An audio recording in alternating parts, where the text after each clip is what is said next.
ऊपर से देखने पर तुम बस एक साधारण स्पाइडरमैन हो, लेकिन असल में तुम्हारे पास ओमनीट्रिक्स है, वो वॉच जो तुम्हें लाखों एलियन स्पीसीज में ट्रांसफॉर्म कर सकती है।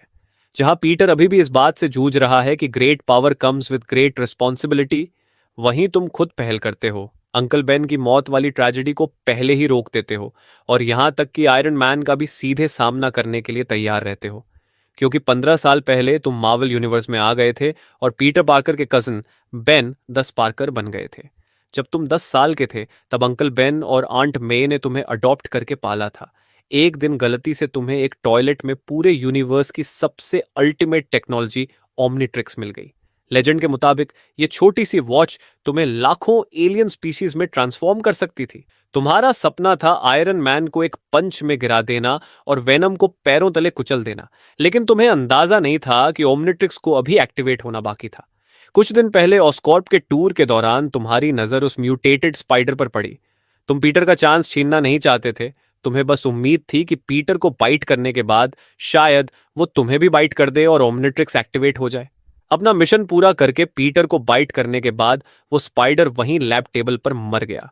तुमने पीटर के बालों का इस्तेमाल करके ओमनीट्रिक्स एक्टिवेट करने की कोशिश की, लेकिन वॉच सिर्फ सेपियंट स्पीसीज का डीएनए रिकॉर्ड करती थी। स्पाइडर उसके लिए काउंट नहीं होते थे। तुम्हारे पास न तो कोई इक्विपमेंट था और न ही इतना नॉलेज कि तुम उसका सीरम निकाल सको। अब तुम्हारे पास सिर्फ एक ऑप्शन बचा था, एक क्रेजी गैम्बल, उस जहरीले स्पाइडर को जिंदा खा जाना। तुमने अपनी आंखें बंद की और उसे अपने मुंह में डाल लिया। अगले ही सेकंड तुम्हारे पूरे शरीर में भयानक दर्द फैल गया। ऐसा लग रहा था जैसे अनगिनत स्पाइडर्स तुम्हारे ऑर्गन्स को अंदर से नोच रहे हों। जहर तुम्हारी वेन्स में दौड़ता हुआ तुम्हारे ब्रेन की तरफ पड़ने लगा। दर्द इतना भयानक था कि तुम फर्श पर गिर पड़े। तुम्हारी आंखों में जाल जैसे ब्लड वेसल्स उभर आए। तुम्हारी स्किन के नीचे मोटी मोटी गांठें उभरने लगीं। तुम्हारे मुंह के कोनों से फैंग्स बाहर निकल आए। तुम्हारे अंदर खून की प्यासी एक खतरनाक इच्छा बेकाबू होकर उठने लगी।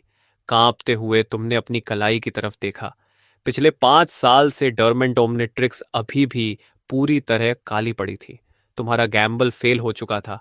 तभी अचानक दरवाजे पर नॉक हुआ। दरवाजे के बाहर से आंट मे की आवाज आई, बेन, तुम ठीक हो? तुम्हारा पूरा शरीर एकदम अकड़ गया। उसी पल तुम्हारे गालों पर 6 ब्लड रेड स्पाइडर आईज पहले ही उभर चुके थे। तुम्हारी पलकों के बीच से खुरदरे बाल बाहर निकल आए थे। तुम बिल्कुल किसी मॉन्स्टर जैसे दिख रहे थे। तुमने उसे चले जाने के लिए कहने की कोशिश की, लेकिन तुम्हारे गले से सिर्फ एक भारी और कर्कश आवाज निकली, तुम्हारी आवाज को क्या हुआ? क्या तुम्हें फीवर है? डोर नॉब धीरे धीरे घूमने लगा। दरवाजा खुल गया। कमरे के अंदर तेज रोशनी आ गई। तुम्हारे दिल में निराशा भर गई। ठीक उसी पल तुम्हारी कलाई पर बंधी वॉच अचानक इतनी तेज ग्रीन लाइट से चमक उठी कि पूरा कमरा जगमगा गया। Severe genetic contamination detected, Omnitrix forced activation. Green light तुम्हारे पूरे शरीर पर फैल गई। बेकाबू हो चुके स्पाइडर जीन्स धीरे धीरे दबने लगे और तुम्हारा डैमेज्ड बॉडी खुद को रिपेयर करने लगा। जब आंट मे ने दोबारा अपनी आंखें खोलीं तो उसे सिर्फ तुम बेड पर ब्लैंकेट के अंदर लेटे हुए दिखाई दिए। तुम्हारा चेहरा बिल्कुल पीला था। तुमने खुद को नॉर्मल दिखाने की पूरी कोशिश की।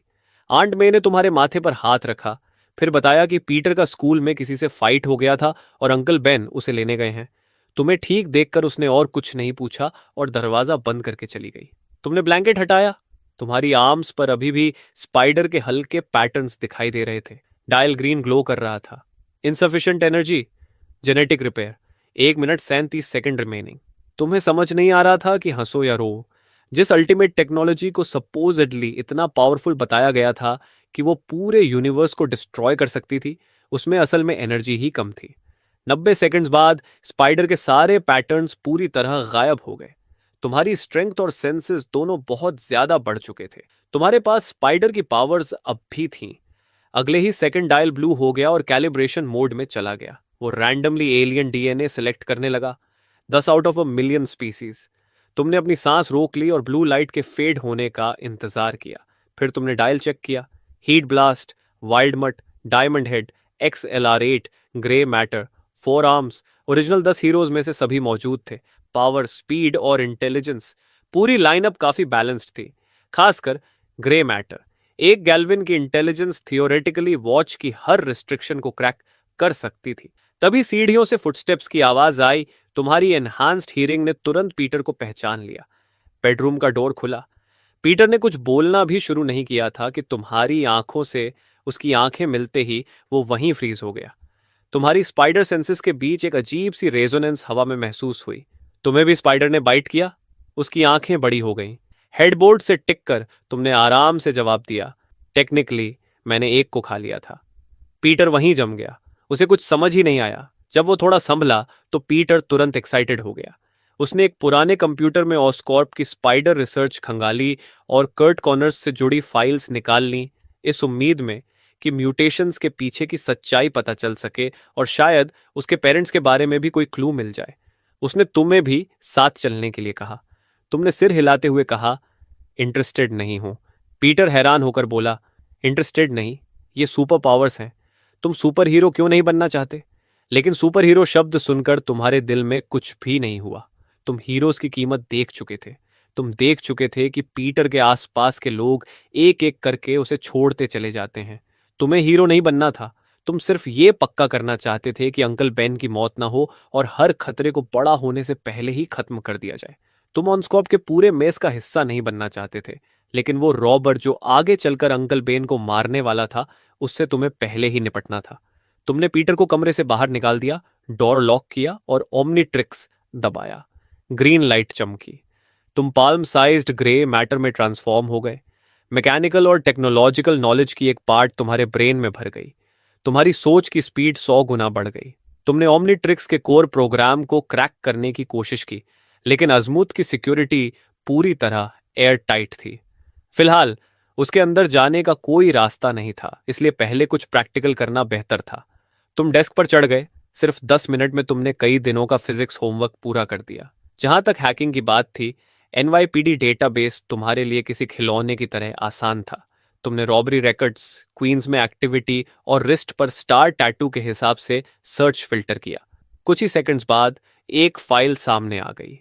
डेनिस कैरेडीन, एक लो लेवल थग जिसका क्रिमिनल रिकॉर्ड काफी लंबा था और जो शहर छोड़ने से पहले अपना आखिरी बड़ा काम करने की प्लानिंग कर रहा था, वही था। वही आदमी जो कुछ दिनों बाद अंकल बेन को गोली मारकर उसकी जान लेगा और एक अच्छे इंसान की जिंदगी की कीमत पर स्पाइडरमैन का अवेकनिंग कराएगा। आखिर इसकी कीमत अंकल बेन की जान ही क्यों होनी चाहिए?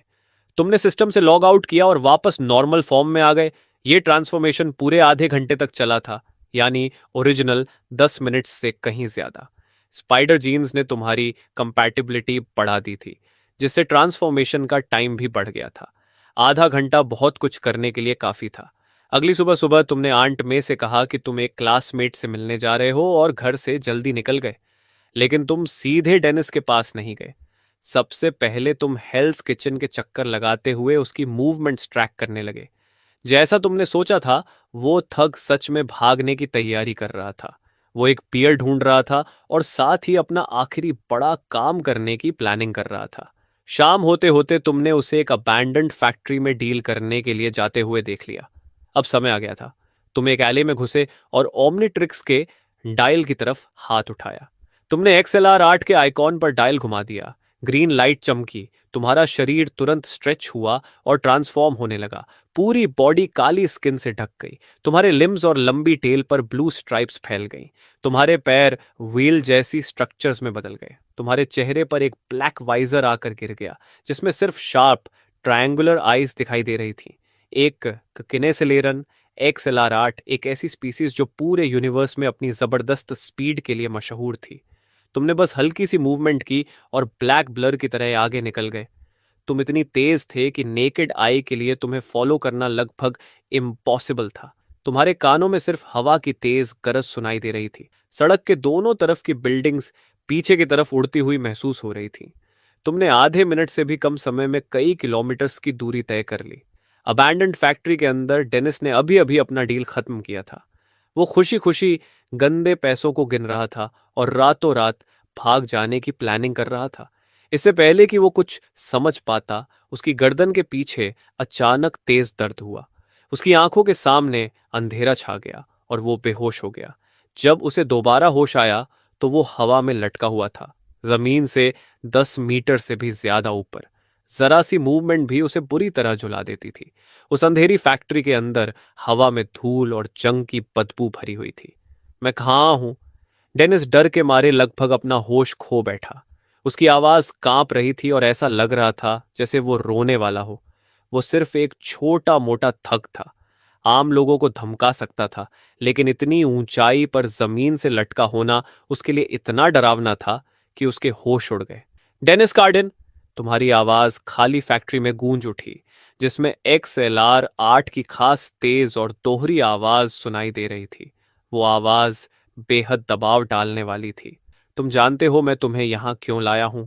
डेनिस का पूरा शरीर कांपने लगा और उसने आंसुओं के साथ गिड़गिड़ाते हुए कहा, सर, मुझे नहीं पता। अगर आपको पैसे चाहिए तो मैं अपने सारे पैसे दे दूंगा। प्लीज मुझे जाने दीजिए। वो पूरी ताकत से तुम्हें पहचानने की कोशिश कर रहा था, लेकिन तुम अंधेरे में खड़े थे और सिर्फ तुम्हारी स्लीक, खतरनाक सिलवेट दिखाई दे रही थी, बिल्कुल ऐसे प्रेडेटर की तरह जो कभी भी झपटने वाला हो। मुझे सिर्फ तुम्हारी जान चाहिए, तुमने बिल्कुल शांत आवाज में कहा। डेनिस पूरी तरह टूट गया। 10 मीटर से ज्यादा ऊंचाई से गिरना उसकी जान लेने के लिए काफी था। वो चिल्लाने लगा और गिड़गिड़ाते हुए कसम खाने लगा कि उसने कभी किसी को नुकसान नहीं पहुंचाया। वो हमेशा के लिए क्राइम छोड़ देगा और तुरंत अपनी जिंदगी बदल देगा। तुम धीरे धीरे अंधेरे से बाहर आए। तुम्हारे ब्लू और ब्लैक बॉडी का शेप एक तेज रफ्तार रैप्टर जैसा था और तुम्हारी आंखें ठंडी और चुभने वाली थीं। जैसे ही डेनिस ने तुम्हें देखा, डर के मारे उसने अपने कपड़ों में ही पेशाब कर दिया। वो कुछ पल के लिए गिड़गिड़ाना भी भूल गया। तुमने अभी तक किसी को नहीं मारा है। तुम उसे देखते हुए बोले। तुम्हारी आवाज में बिल्कुल भी इमोशन नहीं था। लेकिन कुछ दिनों बाद एक रॉबरी के दौरान तुम एक दयालु बूढ़े आदमी को गोली मारकर मार दोगे। उसने अपनी पूरी जिंदगी मेहनत करके टिबल्स को पालने में लगा दी, और सिर्फ इसलिए कि वो उस सड़क से गुजरेगा तुम्हारे हाथों मारा जाएगा। डेनिस वहीं फ्रीज हो गया। फिर उसने तेजी से सिर हिलाते हुए कहा, इम्पॉसिबल, मैं कभी किसी को नहीं मारूंगा। मैं अभी न्यूयॉर्क छोड़कर चला जाऊंगा।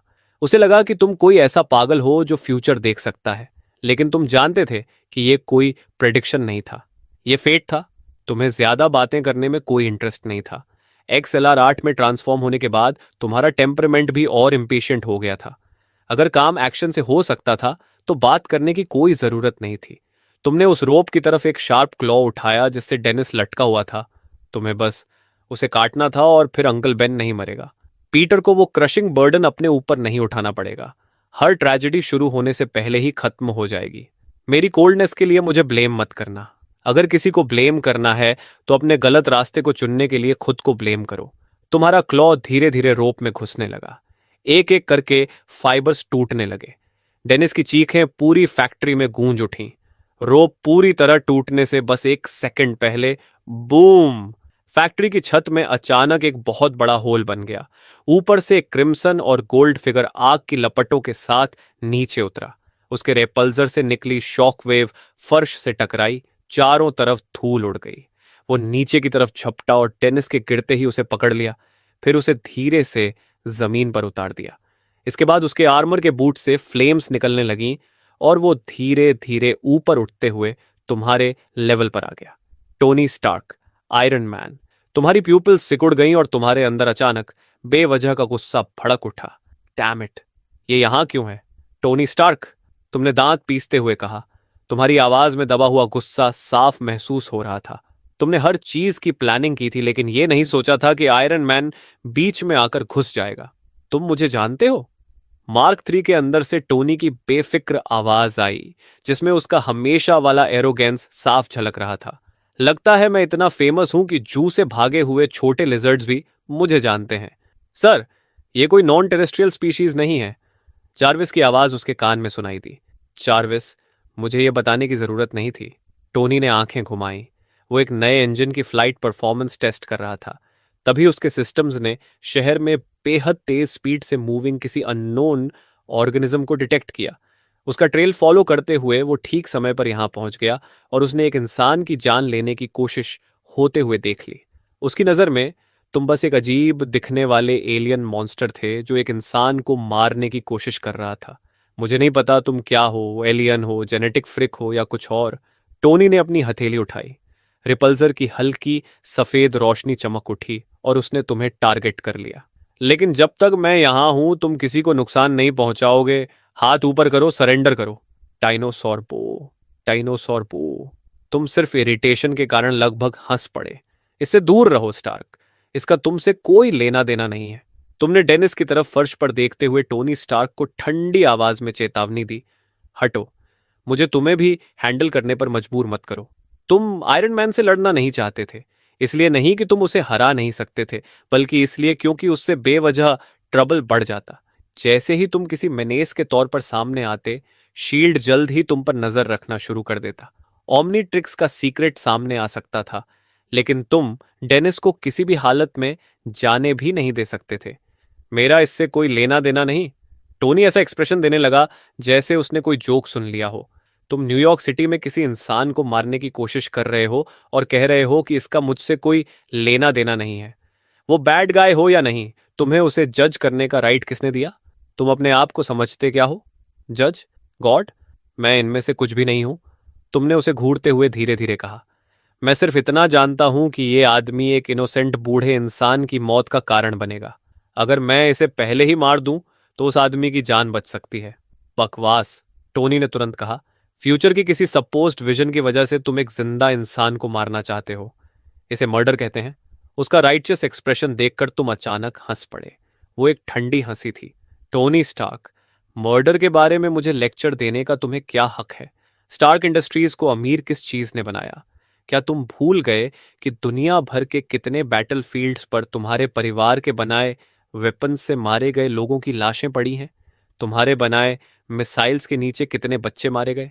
तुमने खुद जो वेपन्स बेचे थे, उन्होंने जितने लोगों को मारा था, उतने तो 10 टेनिस काराइडाइंस भी मिलकर नहीं मार सकते थे। और अब सिर्फ एक मेटल सूट पहन लेने के बाद तुम्हें लगता है कि तुम जस्टिस के एम्बॉडीमेंट बन गए हो। एक बुच्चर सिर्फ अपनी नाइफ नीचे रख देने से कैसे माफ किया जा सकता है, जबकि इनोसेंट बूढ़े लोगों को बार बार फेट के हाथों क्यों कुचला जाना चाहिए? तुम्हारे शब्दों ने टोनी के दिल में चाकू की तरह वार किया। आर्मर के अंदर उसका चेहरा तुरंत गंभीर हो गया। वो काफी देर तक चुप रहा। ये वो अतीत था जिसे वो सबसे कम याद करना चाहता था। कभी उन मौतों के लिए वो सिर्फ दूर की स्टैटिस्टिक्स थीं, लेकिन उस केव में खुद लगभग मरने के बाद ही उसे उन मौतों का असली बोझ समझ आया था। इसीलिए मैंने वेपन्स डिवीजन बंद कर दिया था। टोनी की आवाज काफी धीमी हो गई थी। उसकी पहले वाली हल्की फुल्की टोन पूरी तरह गायब हो चुकी थी। क्या उसे बंद कर देने से तुम्हारे किए हुए काम मिट जाते हैं? तुमने उस पर और दबाव डालते हुए कहा। क्या सिर्फ फैक्ट्री बंद कर देने से मरे हुए लोग तुम्हें माफ कर देंगे? तुम चाहे कितने भी लोगों की जान बचा लो, फिर भी तुम्हें मरे हुए लोगों की तरफ से खुद को माफ करने का कोई हक नहीं है। फैक्ट्री में एकदम मौत जैसी खामोशी छा गई। टोनी के पास इसका कोई जवाब नहीं था, लेकिन प्रिंसिपल्स तो प्रिंसिपल्स थे और उसकी पोजीशन भी उसकी पोजीशन थी।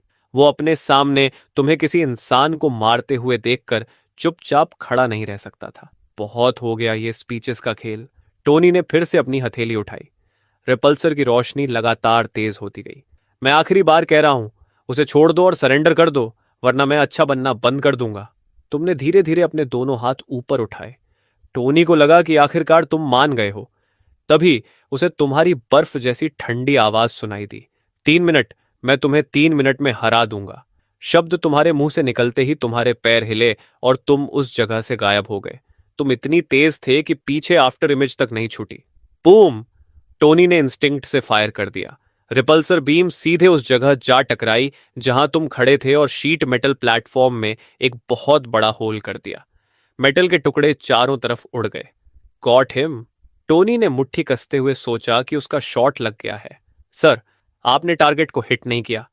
चार्विस की शांत आवाज सुनाई दी। तुम मजाक कर रहे हो? टोनी ने आईब्राउ उठाई, फिर नीचे देखा और उसकी प्यूपल्स सिकुड़ गईं। किसी तरह तुम पहले ही डेनिस के पास पहुंच चुके थे। तुम्हारा रेजर शार्प क्लॉ डेनिस की चेस्ट पर टिका हुआ था। अभी एक सेकंड भी पूरा नहीं हुआ था। यह पॉसिबल कैसे है? टोनी वहीं फ्रीज हो गया। तुम्हारी स्पीड अब इंसानी समझ से भी बाहर थी। उसे छोड़ दो! टोनी ने शॉक्ड और गुस्से से चिल्लाते हुए कहा। मेरा नाम XLR8 है, तुमने ठंडी आवाज में कहा। फिर तुम्हारा क्लॉ आगे बढ़ा। एक गीली सी चीरती आवाज के साथ शार्प टैलेंट ने डेनिस की चेस्ट को भेद दिया। तुमने ऐसा करने की हिम्मत कैसे की? टोनी पूरी तरह अपना टेम्पर खो बैठा। आयरन मैन बनने के बाद यह पहली बार था जब किसी ने उसके सामने किसी इंसान को मार डाला था। यह सीधी चुनौती थी। Repulsors, shoulder missiles, elbow mounted pulse weapons, उसके हर सिस्टम ने तुम्हें टारगेट करते हुए अनलॉक होकर निशाना साध लिया। मैं तुम्हें टुकड़े टुकड़े कर दूंगा। एक साथ अनगिनत बीम्स फायर हुई। मिसाइल्स धुआं छोड़ते हुए चीखती आवाज के साथ तुम्हारी तरफ आने लगी। लेकिन तुम्हारी नजरों में ये अटैक्स घोंघे की स्पीड से चल रहे थे। XLR-8 की पावर सिर्फ मूवमेंट स्पीड तक सीमित नहीं थी, उसकी रिफ्लेक्स और थॉट स्पीड भी एक्सट्रीम लेवल तक बढ़ जाती थी। तुम्हारे नजरिए से ऐसा लग रहा था जैसे टाइम खुद स्लो हो गया हो। बीम्स और मिसाइल्स के रास्ते तुम्हें ऐसे साफ दिखाई दे रहे थे जैसे कोई स्लो मोशन रीप्ले चल रही हो। तुम हिले और ब्लैक लाइटनिंग की स्ट्रीक बनकर उस पूरे बैरगे के बीच आसानी से वीव करने लगे। बीम्स तुम्हारे बिल्कुल पास से निकल गईं। मिसाइल से तुमने बिना किसी परेशानी के साइड स्टेप कर लिया। सारे अटैक्स फैक्ट्री की दीवारों से जा टकराए।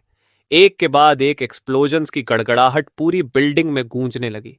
पूरी अबैंडन्ड फैक्ट्री ढाने लगी। हवा में डस्ट भर गई। जब स्मोक साफ हुआ तब भी तुम वहीं खड़े थे और तुम्हारे शरीर पर एक खरोंच तक नहीं थी। बहुत स्लो हो टोनी, तुमने उसे चिढ़ाते हुए कहा। क्या स्टार्क इंडस्ट्रीज के वेपन्स बस इतना ही कर सकते हैं? चुप रहो। टोनी ने गुस्से में दांत पीसे और अपने थ्रस्टर्स फायर करते हुए सीधे तुम्हारी तरफ चार्ज कर दिया। वो तुमसे हैंड टू हैंड फाइट करना चाहता था। उसे यकीन ही नहीं हो रहा था कि इतनी छोटी चीज उसके आर्मर की रॉ स्ट्रेंथ का सामना कर सकती है। लेकिन जैसे ही वो तुम्हारे पास पहुंचा, तुम फिर गायब हो गए। अगले ही सेकंड तुम उसके पीछे दिखाई दिए। तुमने हवा में एक तेज छलांग लगाई और उसके आर्क रिएक्टर हाउसिंग के पीछे जोरदार किक मारी। उस जबरदस्त फोर्स से टोनी कई कदम आगे लड़खड़ा गया। वो लगभग गिर ही पड़ा था कि किसी तरह अपना बैलेंस वापस संभाल लिया। तुम्हारी टेल स्टील की लैश की तरह घूमी और उसके हेलमेट के साइड पर पूरी ताकत से जा लगी।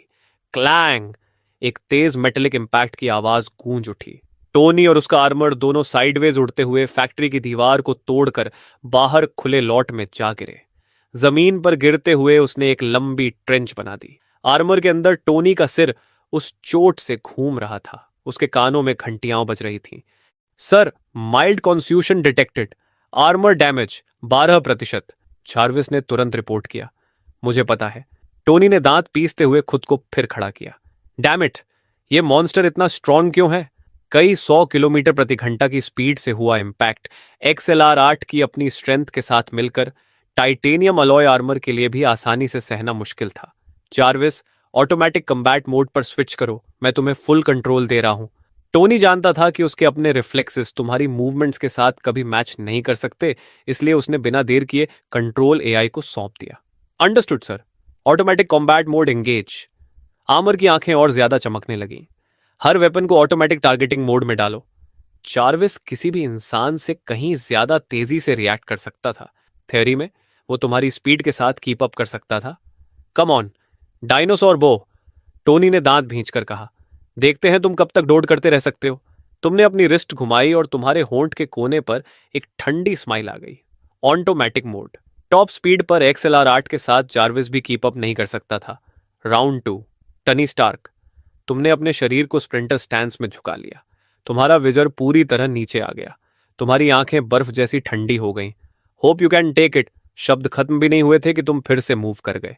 इस बार तुमने उसके चारों तरफ घूमने की कोशिश नहीं की। तुम सीधे टोनी की तरफ चार्ज हुए। तुम्हारी ब्लैक सिलुएट एक लंबी स्ट्रीक में बदल गई। तुम इतनी तेज थे कि हवा में तुम्हारे रास्ते का एक साफ वेक दिखाई देने लगा। Target locked, fire! चार्विस ने तुरंत रिएक्ट किया। हर वेपन एक साथ फायर हुआ। फिर भी वो एक कदम पीछे रह गया। बीम्स फायर होने से एक सेकंड पहले ही तुम टोनी के सामने पहुंच चुके थे। पैंग! तुमने मार्क 3 की चेस्ट पर ठीक आर्क रिएक्टर के ऊपर पूरी ताकत से सीधा वार किया, बिल्कुल ऐसे जैसे कोई हाई स्पीड ट्रेन सामने से आकर टकरा जाए। टोनी को ऐसा लगा जैसे उसकी रिब्स टूटने वाली हों। उस जबरदस्त इंपैक्ट ने उसे पीछे उछाल दिया। वो अपने पीछे की बिल्डिंग से जा टकराया। आर्मर की बैक वॉल से जोर से घिसी और हर तरफ स्पार्क्स उड़ने लगे। कंक्रीट वॉल टूटकर बिखर गई। ब्रिक्स नीचे गिरने लगे। Armour damage 26%। Arc reactor housing पर माइनर डिफॉर्मेशन डिटेक्टेड। चार्विस की वार्निंग्स लगातार आती रहीं। इंपैक्ट की वजह से टोनी पूरी तरह डिसोरिएंटेड हो गया था। उसने हेलमेट के अंदर ही अपना ब्रेकफास्ट उलट दिया। डैम इट, अगली सूट में पक्का उल्टी निकालने के लिए कोई रास्ता रखना पड़ेगा। शर्मिंदगी में बड़बड़ाते हुए उसने दांत भींचे और सारे थ्रस्टर्स एक साथ चला दिए। उसने तुम्हारी बाह को कसकर पकड़ लिया। आर्मर के हर एग्जॉस्ट पोर्ट से पूरी ताकत के साथ धुआं और जोर निकला और उस ताकत का इस्तेमाल करके उसने तुम्हें दूर फेंकने की कोशिश की। उसी पल एक बहुत जबरदस्त ताकत का झटका निकला। तुम आर्मर के सिर को पकड़े हुए थे और तुम्हें उसके इस मूव की बिल्कुल उम्मीद नहीं थी। तुम्हारा बैलेंस तुरंत बिगड़ गया और वो ताकत तुम्हें हवा में एक तरफ घसीट ले गई। तुमने बिना देर किए पकड़ छोड़ दी। तुम्हारा शरीर सिकुड़कर गेंद जैसा हो गया और जमीन पर बार बार लुढ़कने लगा। हर टक्कर के साथ जमीन पर उथला गड्ढा बनता गया। तुम कई किलोमीटर तक लुढ़कते रहे, तब जाकर तुम्हारी रफ्तार कम हुई। तुम वापस खड़े हुए और अपने शरीर को ढीला किया। तुम्हारी सारी हड्डियां चटकने की आवाज करने लगीं। केनेसेलेरन में कमाल की हीलिंग एबिलिटी थी। इतनी जोरदार टक्कर के बाद भी तुम्हें सिर्फ हल्का दर्द और सुन्नपन महसूस हुआ। दूर देखते हुए तुमने देखा कि टोनी खुद को संभाल चुका था और हवा में मंडरा रहा था। उसके आर्मर की हालत खराब हो चुकी थी और कई जगहों से पेंट पूरी तरह उतर गया था। वो बेहद बुरी हालत में दिख रहा था। अभी 1 मिनट से थोड़ा ज्यादा समय बाकी था। तुमने उसकी तरफ देखते हुए तिरस्कार से कहा, क्या हुआ, इतनी जल्दी थक गए मिस्टर स्टार्क? टोनी गुस्से से भरा हुआ था, लेकिन वो अच्छी तरह जानता था कि सीधी लड़ाई में उसका कोई फायदा नहीं था। तुम्हारी स्पीड बिल्कुल हद से बाहर थी, जिसे समझ पाना भी मुश्किल था। इतना घमंड मत करो, टोनी ने दांत पीसते हुए कहा। अगर हिम्मत है तो भागना बंद करो और सामने से मुझसे लड़ो। सामने से? तुम हंसे। तुमने कुछ गलत समझ लिया है क्या? मैं XLR-8 हूं। मेरी ताकत मेरी स्पीड है। मैं मेटल सूट पहने आदमी के साथ ताकत की लड़ाई क्यों करूंगा? तुमने धीरे धीरे अपनी टांगों में ताकत भरनी शुरू की। तुम्हारा शरीर थोड़ा आगे की तरफ झुक गया। तुम्हारी नजर उसके सीने के सबसे कमजोर हिस्से आर्क रिएक्टर पर टिक गई। टोनी को लगा जैसे उसका दिल एक पल के लिए रुक गया हो। उसके अंदर अचानक खतरे का बहुत तेज एहसास उठा। तुम क्या करने वाले हो? तुमने कोई जवाब नहीं दिया। जवाब में सिर्फ हवा के फटने की आवाज सुनाई दी। तुमने अपनी पूरी ताकत लगा दी। तुम्हारी स्पीड अपनी आखिरी सीमा तक पहुंच गई। इंसानों के लिए अब तुम्हें देख पाना पूरी तरह इम्पॉसिबल था। यहां तक कि जार्विस के हाई स्पीड कैमरास भी सिर्फ एक धुंधली काली लकीर पकड़ पा रहे थे। ऐसा लग रहा था जैसे तुम्हारी स्पीड खुद स्पेस को चीर रही हो। टोनी की प्यूपिल्स तेजी से सिकुड़ गईं। उसने पूरी कोशिश की कि आर्मर को डॉज करवाए, लेकिन बहुत देर हो चुकी थी। तुम ब्लैक लाइटनिंग की एक लकीर बनकर सीधे उसके सीने की तरफ जा चुके थे। तुम्हारे बेहद नुकीले काले क्लॉज धूप में चमक रहे थे और उनमें ऐसा जबरदस्त जोर था जिसे रोकना नामुमकिन था। वो सीधे आर्क रिएक्टर की तरफ घुस गए। क्रैक! एक साफ टूटने की आवाज गूंजी। काला क्लॉ इतनी तेज स्पीड से रिएक्टर के बाहरी केसिंग को चीरता हुआ अंदर घुस गया। ऊपर से देखने पर तुम बस एक साधारण स्पाइडरमैन हो, लेकिन असल में तुम्हारे पास ओमनी ट्रिक्स है, वो वॉच जो तुम्हें लाखों एलियन स्पीसीज में ट्रांसफॉर्म कर सकती है। अबैंडन्ड फैक्ट्री के बाहर तुम XLR-8 के रूप में आयरन मैन से लड़ रहे हो। तुमने भाले जैसे अपने हाथ को वापस बाहर खींच लिया। आयरन मैन का शरीर जोर से झटका खाकर हिला। आर्मर के अंदर थोड़ी देर के लिए बिजली चटकने की आवाज आई। हेलमेट की लाइट्स कुछ बार झपकी और फिर पूरी तरह बुझ गईं। भारी आर्मर जमीन पर जोर से आ गिरा। नीली सफेद रोशनी वाले आर्क रिएक्टर पर एक छोटा सा छेद बन गया था, जैसे किसी ने पिकैक्स से उसे खोद दिया हो। सर, आर्क रिएक्टर डैमेज्ड है। Energy leakage detected. जार्विस की आवाज आर्मर के अंदर से आई। टोनी इससे होने वाले नुकसान को किसी और से बेहतर समझता था। रिएक्टर सिर्फ सूट को पावर नहीं देता था, बल्कि उसकी जान भी बचाए रखता था। वो उसके सीने के अंदर लगा हुआ था और उस इलेक्ट्रोमैग्नेट को पावर देता था जो अंदर फंसे श्रापनल को अपनी जगह पर रोके रखता था, ताकि वो खून के रास्ते उसके दिल तक न पहुंच जाए। तुम्हारा वार उसके सबसे कमजोर हिस्से पर लगा था। क्रैक इतना बड़ा नहीं था कि रिएक्टर को तुरंत बंद कर दे, लेकिन उससे पैलेडियम की बहुत ज्यादा लीकेज होने लगी। कुछ ही सेकंड्स में टोनी में पॉइजनिंग के सिम्टम्स तेजी से बढ़ने लगे। चार्विस ने तुरंत रिएक्टर का आउटपुट कम करके सिर्फ बेसिक लाइफ सपोर्ट जितनी एनर्जी रखी। उसी समय उसने कहा, मैं स्पॉट्स को कॉल कर रहा हूं। नहीं, टोनी ने अपनी नौजिया और चक्कर को दबाते हुए वो ऑर्डर कैंसिल कर दिया। वो अभी तक नहीं जानता था कि तुम कौन हो या असल में क्या चाहते हो। वो पेपर को खतरे में नहीं डाल सकता था। देखते हैं तुम्हारे पास कितना समय बचा है, टोनी स्टार्क। तुम्हारा उसे मारने का कोई इरादा नहीं था। इसके बजाय तुम्हारी नजर मार्क 3 आर्मर पर पड़ी। जितना तुम उसे देखते गए, उतना ही वो रिसर्च के लिए वैल्यूएबल लगता गया। तुमने तुरंत एक्शन लिया। तुम्हारे हाथ इतनी तेजी से चलने लगे कि उनकी आफ्टर इमेजेस दिखाई देने लगीं। पलक झपकते ही तुमने सूट की एक आर्म निकाल दी। व्हाट द हेल कर रहे हो? टोनी ने घबराकर चिल्लाया। आर्मर बंद होने की वजह से उसकी देखने की क्षमता बहुत कम हो गई थी। उसे बस अपनी आर्म पर अचानक ठंडक महसूस हुई। उसे ऐसा लग रहा था जैसे कोई उसका शरीर खोल रहा हो, और वो डर के मारे बुरी तरह परेशान हो गया था। टाइम इज मनी टोनी, तुमने मेरे कई मिनट्स बर्बाद कर दिए। अब मुझे किसी तरह अपना नुकसान पूरा करना पड़ेगा। तुम लगातार सूट को खोलते और अलग करते रहे। कुछ ही मूव्स बाद टोनी की फेस प्लेट भी निकल गई। तभी तुम्हें एक खट्टी और बदबूदार स्मेल आई। तुमने अपना आधा शरीर पीछे खींच लिया। उसने आर्मर के अंदर उल्टी कर दी थी। वाह, तो ये कैंड फूड नहीं है, ये तो कैंड फिश है। तुमने घिन के साथ फेस प्लेट को हिलाया और उसमें लगा गंदा सामान वापस टोनी के चेहरे पर फेंक दिया। टोनी का चेहरा गुस्से से लाल हो गया। उसके बाल तक पूरी तरह गीले हो गए। और तुम्हें क्या लगता है इसकी गलती किसकी है? तुमने कहा। ऑब्वियसली तुम्हारी। याद रखो, मैंने तुम्हें पहले ही चेतावनी दी थी कि मेरे काम से दूर रहो। तुम्हारे हाथ और भी तेज चलने लगे। अब मुझे इस चीज को 100 बार धोना पड़ेगा और पूरी एक बॉटल डिटर्जेंट की लगानी पड़ेगी। टोनी ने कहा, मेरे पास इससे बेहतर सजेशन है, इसे हाथ मत लगाना। चुप रहो। तुमने एक हाथ खाली करके उसे मुक्का मार दिया। 30 सेकंड से भी कम समय में पूरा सूट अलग अलग पार्ट्स में खुल चुका था। तुमने अपने लगभग बराबर ऊंचाई वाले पार्ट्स के पूरे ढेर को अपने कंधे पर उठाया और टोनी की तरफ हाथ हिलाया। तुम्हें शायद अपनी गर्लफ्रेंड को कॉल कर लेना चाहिए, वरना तुम्हें स्टार्क टावर तक पूरा रास्ता पैदल जाना पड़ेगा। और कल तक तुम्हारी ऐसी हालत वाली पिक्चर हर न्यूज़पेपर के फ्रंट पेज पर होगी। इतना कहकर तुम सारे पार्ट्स लेकर तेज स्पीड से वहां से निकल गए। रास्ते में ही तुम्हें पता चला कि पार्ट्स की इतनी बड़ी संख्या होने के बावजूद एक भी हिस्सा नीचे नहीं गिरा। लगता था XLR-8 का नेचुरल फील्ड और स्पाइडरमैन की बायो इलेक्ट्रिक एडहेजन मिलकर सच में तुम्हारी एबिलिटीज को आपस में जोड़ रहे थे।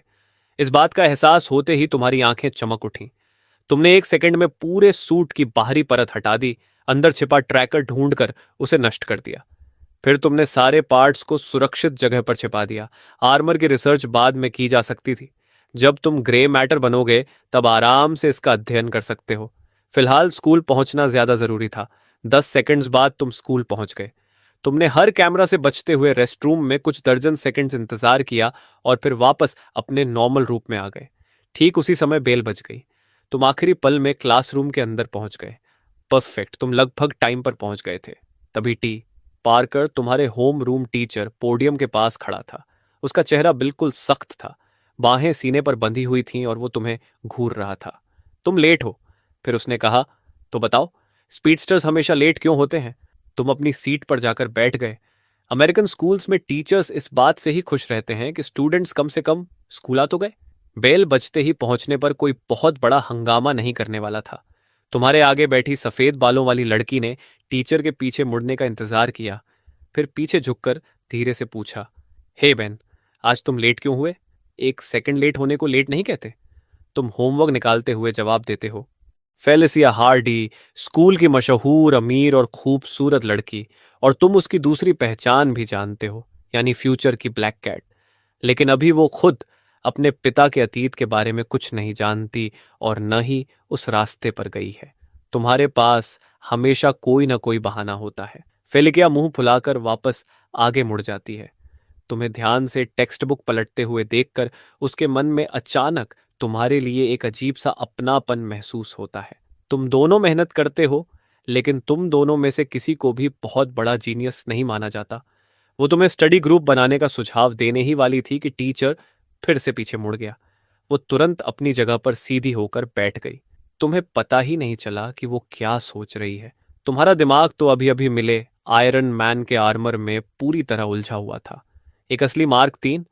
आखिर कौन सा लड़का इसे देखकर एक्साइटेड नहीं होगा?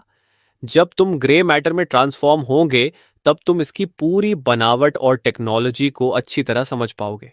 बस एक अफसोस था कि तुम आर्क रिएक्टर का कोर नहीं निकाल पाए थे। टोनी ने कोल्ड फ्यूजन टेक्नोलॉजी को एक तिल जितने छोटे आकार में समेट दिया था। अगर तुम सच में इसे समझ पाए तो अपना आर्मर और दूसरे मैकेनिकल उपकरण बनाना बहुत आसान हो जाएगा। इसी दौरान तुम्हारे दिमाग को एक जानी पहचानी झंझनाहट महसूस हुई।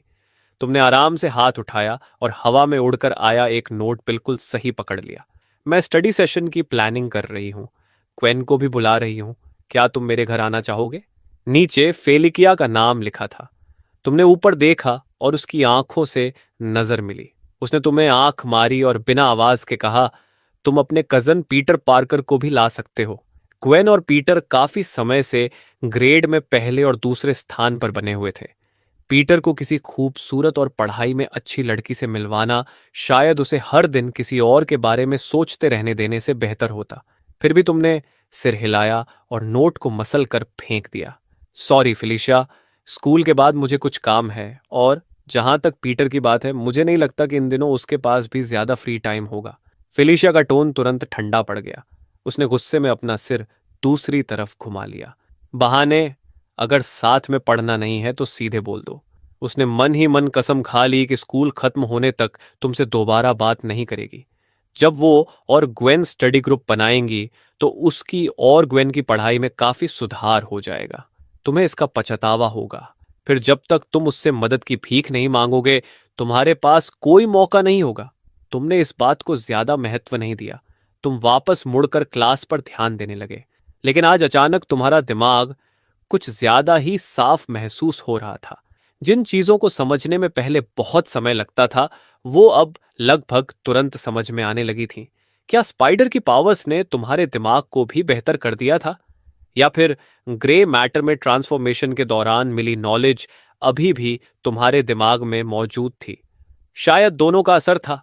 तुम जानते थे कि अभी भी असली जीनियस बनने से बहुत दूर हो। टीटर तो हाई स्कूल में रहते हुए भी ऐसी रेवोल्यूशनरी वेबिंग मटेरियल बना सकता था जो पूरी दुनिया बदल दे। डॉक्टर कॉनर्स की लिजर्ड टेक्नोलॉजी तो असली दुनिया की साइंस से भी बहुत आगे थी। लेकिन तुम्हारे पास ओमनिट्रिक्स था। लाखों एलियन स्पीशीज में अनगिनत ऐसी रेसेस थीं जिनकी इंटेलिजेंस बेहद असाधारण थी। पूरा दिन क्लासेस करने के बाद तुम्हें थोड़ा फ्रेश महसूस हुआ।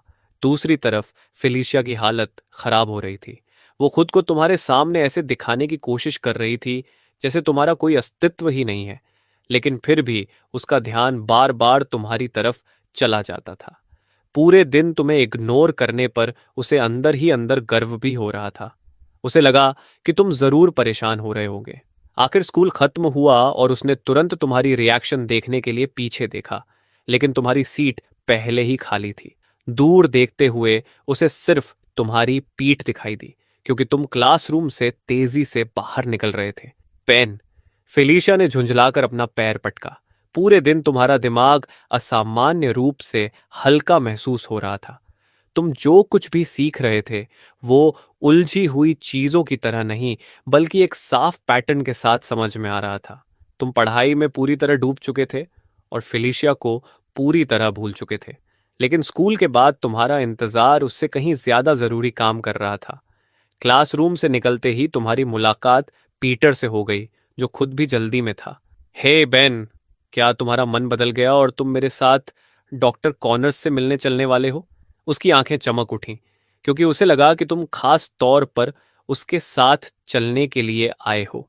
तुम कुछ ज्यादा ही सोच रहे हो। मुझे उसमें कोई इंटरेस्ट नहीं है, तुमने कंधे उचकाते हुए कहा। यही तुमने कहा था, लेकिन अंदर से तुम जानते थे कि कॉनर्स की बायोटेक्नोलॉजी ओमनिट्रिक्स के जेनेटिक प्रिंसिपल से काफी जुड़ी हुई थी। अपनी मौजूदा नॉलेज के साथ तुम सीरम फॉर्मूला को पूरी तरह समझ नहीं सकते थे। ग्रे मैटर बनकर शायद तुम इसे समझ पाते, लेकिन पीटर और कॉनर्स के सामने अपनी वो आइडेंटिटी कभी नहीं दिखा सकते थे। आज सुबह ही XLR-8 के रूप में तुमने टोनी स्टार्क के सामने एक इंसान को मार दिया था। तुम पहले से ही बहुत ज्यादा अटेंशन में आ चुके थे। इसके अलावा अलग अलग स्पीशीज के जेनेटिक्स को समझने की असली की रिचर्ड पार्कर के उस ब्रीफ केस में छिपी थी, जो उसने पीटर के लिए छोड़ा था। इसलिए बेवजह लंबा रास्ता अपनाने की जरूरत नहीं थी। मैं बस तुम्हें याद दिलाने आया था कि अगर चाहो तो डॉक्टर कॉनर्स से मिलने चले जाना, लेकिन आज रात आंट मे को लेना मत भूलना। पीटर ने बिना सोचे सिर हिलाया। फिर अचानक वो फ्रीज हो गया। रुको, तुम्हें कैसे पता कि मुझे आंट मे को लेने जाना था? उसकी चिंता मत करो। तुमने हाथ हिलाकर उसे टाल दिया और कहा, अंकल बेन और आंट मे को बता देना कि मैं आज रात देर से घर आऊंगा। पीटर से अलग होने के बाद तुम एक कन्वीनियंस स्टोर पर रुके और क्लीनर का एक बड़ा कंटेनर खरीद लिया। फिर तुम बिना सर्विलांस कैमरों वाली जगह में चले गए। तुमने अपनी स्लीव पीछे खींची। ओमनिट्रिक्स का डायल ऊपर उठा, XLR 8। इसी बीच टोनी बार बार कॉम्बैट फुटेज को देख रहा था। उसने अपनी ठुड्डी पर उगी हल्की दाढ़ी पर हाथ फेरा और जार्विस से होलोग्राम दिखाने को कहा। उसके सामने एक इंसान जैसा रेप्टिलियन फिगर दिखाई दिया। उसने अपना नाम XLR 8 बताया था। तुम्हें क्या लगता है ये क्या है? क्या डायनासोर किसी तरह एक्सटिंक्शन से बच गया? ग्लोबल डेटाबेस में कोई मैचिंग रिकॉर्ड मौजूद नहीं है सर, और ह्यूमैनॉइड डायनासोर के भी कोई भरोसेमंद साइटिंग्स नहीं मिले हैं। जार्विस की आवाज हमेशा की तरह शांत थी। सिर्फ कुछ अर्बन लेजेंड्स हैं जिनमें प्रिमिटिव रेप्टिलियन ह्यूमैनॉइड्स का जिक्र मिलता है। उनकी क्रेडिबिलिटी बेहद कम है। लेजेंड्स को भूल जाओ। टोनी होलोग्राम के और करीब झुक गया। वो अचानक कहीं से पैदा नहीं हो सकता। एक फाइल बनाओ, फाइल नेम XLR 8। इसे डाइनो बेबी क्यों नहीं कहते? टोनी ने आईब्रो उठाई और फैसला कर लिया। इसके बाद जार्विस ने कॉम्बैट फुटेज का एनालिसिस शुरू किया। इसके पैर व्हील जैसी स्ट्रक्चर का इस्तेमाल करते हैं। सामान्य मूवमेंट के दौरान इसके पैर लगभग 16 बार प्रति सेकंड बदलते हैं। अनुमानित स्पीड कम से कम 300 मील प्रति घंटा है। ज्यादा स्पीड पर इसके पैर फ्रिक्शन कम करने के लिए लुब्रिकेंट छोड़ते हैं। टोनी ने कुछ पल उस व्हील जैसी स्ट्रक्चर को ध्यान से देखा और तुरंत उसकी एक संभावित कमजोरी पकड़ ली। व्हील जैसे पैर, इसका मतलब यह नॉर्मल इंसान की तुलना में अपना बैलेंस और पकड़ ज्यादा आसानी से खो सकता है। अगली बार मार्क 4 में फोन मैन एडहीसिव डिस्पेंसर्स लगा देना। काउंटर मेजर सोचते ही उसकी नजर फिर XLR 8 की चेस्ट पर बने सिंबल की तरफ चली गई। ओमनीट्रिक्स का निशान। उसका साफ पैटर्न किसी बायोलॉजिकल ऑर्गन जैसा बिल्कुल नहीं था, बल्कि टोनी की अपनी चेस्ट पर लगे आर्क रिएक्टर जैसा दिख रहा था। इसके साइबरनेटिकली मॉडिफाइड ऑर्गेनिज्म होने की संभावना कितनी है? 0% सर। एक्स-रे स्कैन्स में किसी भी तरह के मॉडिफिकेशन के निशान नहीं मिले हैं। व्हील जैसी स्ट्रक्चर्स उसकी स्केलेटल सिस्टम के साथ पूरी तरह जुड़ी हुई है और देखने से लगता है कि वो उसके शरीर की नेचुरली बनी हुई बायोलॉजिकल एनाटॉमी है। ये पॉसिबल कैसे है? टनी ने भौहें सिकोड़ लीं। कोई भी नई खोजी गई स्पीशीज अचानक सामने आकर इंसानों जैसी इंटेलिजेंस के साथ इंग्लिश बोलना शुरू नहीं कर सकती। या तो उसकी स्पीशीज लाखों सालों से इवॉल्व हुई है या फिर वो अर्थ का है ही नहीं। उसने तुरंत ऑर्डर दिया कि न्यूयॉर्क के हर कैमरा पर नजर रखी जाए। अगर डीनो बेबी या उसके जैसा कोई भी दिखाई दे तो मुझे तुरंत बताना। साथ ही उस आदमी की भी जांच करो जिसे उसने मारा था। और एक और फाइल बनाओ, इसका नाम रखो एलियन। न्यूयॉर्क के बाहर एक अबैंडन्ड फैक्ट्री में तुम ग्रे मैटर में ट्रांसफॉर्म होकर मार्क 3 आर्मर को पूरी तरह खोल रहे थे। सर्किट बोर्ड से लेकर छोटे छोटे स्क्रूज तक हर चीज जमीन पर फैली हुई थी। तुम्हारी बड़ी बड़ी आंखों से हर सर्किट का रास्ता बिल्कुल साफ दिखाई दे रहा था। हेलमेट के अंदर लगा न्यूरल इंटरफेस सीधे पहनने वाले के नर्वस सिस्टम से जुड़ता था। इसी वजह से आर्मर इतनी नेचुरली रिस्पॉन्स कर पाता था। तुम खुद से बड़बड़ाते हुए समझा रहे थे, लेकिन आखिरकार तुम फिर एक ऐसी जगह पहुंच गए जिसे तुम समझ नहीं पा रहे थे। अभी भी कुछ पार्ट्स तुम्हारी समझ से बाहर थे। फिजिक्स में तुम्हारी नींव अभी बहुत कमजोर थी। हो सकता है सारी नॉलेज तुम्हारे दिमाग में मौजूद हो, लेकिन तुम उसे पूरी तरह जोड़कर एक साफ और पूरा पिक्चर नहीं बना पा रहे थे। ट्रांसफॉर्मेशन का टाइम अभी बाकी था, इसलिए तुमने बस एक टेक्स्ट बुक उठाई और पढ़ाई करने लगे। आधे घंटे बाद ओमनीट्रिक्स ने आखिरकार अपना कूलिंग पूरा कर लिया। डायल तेजी से घूमने लगा और आखिर में एक चौड़े शरीर वाले एलियन के आइकॉन पर जाकर रुक गया। तुमने डायल दबाया। ब्लैक मैटर ने तुरंत तुम्हारे पूरे शरीर को ढक लिया। उस पर ग्रीन सर्किट जैसे पैटर्न्स फैल गए। अपग्रेड एज़मुथ द्वारा बनाया गया एक गल्वानिक मेकामॉर्फ, जिसका शरीर जीवित लिक्विड जैसा था। ये मशीन्स के साथ मर्ज होकर उन्हें कंट्रोल कर सकता था और उनकी एबिलिटीज को और बेहतर भी बना सकता था। आज तुम ये टेस्ट करना चाहते थे कि क्या अपग्रेड इस आर्मोर को, जिसका पावर कोर अब गायब था, फिर से चला सकता है। तुम्हारा 2 मीटर लंबा ब्लैक और ग्रीन शरीर नीचे झुका। तुमने खाली रिएक्टर सॉकेट पर अपना हाथ रखा। अगले ही सेकंड तुम्हारा शरीर लिक्विड में बदल गया और पानी की तरह आर्मर के ऊपर बहते हुए पूरे सूट को ढक लिया। लाल और सुनहरा आर्मर तुरंत काला हो गया और उस पर चमकती हुई ग्रीन लाइंस दिखाई देने लगीं। ओमनिट्रिक्स का निशान आर्क रिएक्टर की खाली जगह पर बिल्कुल सही बैठ गया। तुम अचानक सीधे खड़े हो गए। मेटल के जॉइंट्स साफ क्लिक्स की आवाज के साथ आपस में लॉक हो गए। ऐसा बिल्कुल नहीं लग रहा था कि तुम आर्मर पहन रहे हो। ऐसा लग रहा था जैसे तुम खुद आर्मर बन गए हो। सिर्फ एक थॉट से तुम्हारी हथेलियां सीधे थ्रस्टर्स और एनर्जी कैनन्स में बदल गईं। तुम्हारे शोल्डर्स और फोर आर्म्स की प्लेट्स एक साथ खुल गईं। छोटी छोटी मिसाइल्स की रोज करीने से बाहर आ गईं। जो मिसाइल्स पहले सिर्फ एक बार इस्तेमाल की जा सकती थीं, अब अपग्रेड की वजह से उन्हें बार बार बनाया जा सकता था। तुम खुद एक चलता फिरता हथियारों का भंडार बन चुके थे। जितना ज्यादा तुम इसे टेस्ट करते गए, उतने ही ज्यादा एक्साइटेड होते गए। अगर तुम्हें सैटेलाइट डिटेक्शन का डर नहीं होता, तो तुम इसी वक्त फैक्ट्री से सीधे उड़कर बाहर निकल जाते और इसका प्रॉपर टेस्ट करते। आधे घंटे बाद एक तेज अलार्म की आवाज गूंजी। ओमनीट्रिक्स लाल रंग में फ्लैश करने लगा। तुम्हें जबरदस्ती आर्मर से अलग कर दिया गया और तुम वापस अपने इंसानी रूप में आ गए। जो आर्मर अभी कुछ देर पहले इतनी स्मूथली चल रहा था, वो तुरंत ऐसे गिर पड़ा जैसे उसकी पूरी हड्डियां निकाल दी गई हों। सारे पार्ट्स जमीन पर बिखर गए। कितनी अफसोस की बात है, अपग्रेड के अलग होते ही सारे मॉडिफिकेशंस गायब हो गए। इसका मतलब था कि तुम इस आर्मर को सीधे लड़ाई में इस्तेमाल नहीं कर सकते थे। तुम हर जगह पार्ट्स का ढेर लेकर घूम नहीं सकते थे और टोनी तुम्हें ऐसी हालत में आसानी से रंगे हाथों पकड़ सकता था।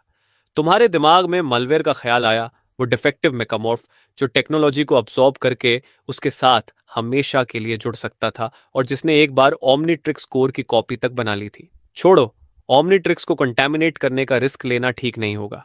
बाकी बचे समय में तुम बार बार कूलिंग और ट्रांसफॉर्मेशन के बीच बदलते रहे और अलग अलग चीजों को टेस्ट करते रहे, जब तक कि आसमान पूरी तरह अंधेरा नहीं हो गया। यहां न्यूयॉर्क की रातें सुरक्षित नहीं थीं। अंधेरा होने के बाद अकेले सड़कों पर चलना मतलब रोज रॉबरी का खतरा उठाना, खासकर जब किसी को रात 9 बजे के बाद काम से निकलना हो, 12 ब्लॉक्स पैदल चलना हो और फिर लगभग खाली सबवे ट्रेन पकड़नी हो, तो ये सफर और भी मुश्किल हो जाता था। मैं पाकर ठंडी हवा में कांप रही थी। सालों की मेहनत ने उसके शरीर को कुछ कमजोर कर दिया था। उसके सफेद पड़ते बाल सूखे हुए उसके कंधों के आसपास लटक रहे थे। वो घबरा कर बार बार सड़क की तरफ देख रही थी। रास्ते से गुजरती हर परछाई उसके दिल की धड़कन बढ़ा देती थी। पीटर ने आज सुबह साफ वादा किया था कि स्कूल के बाद वो उसे लेने आएगा, लेकिन वो कई घंटों से ठंड में खड़ी थी।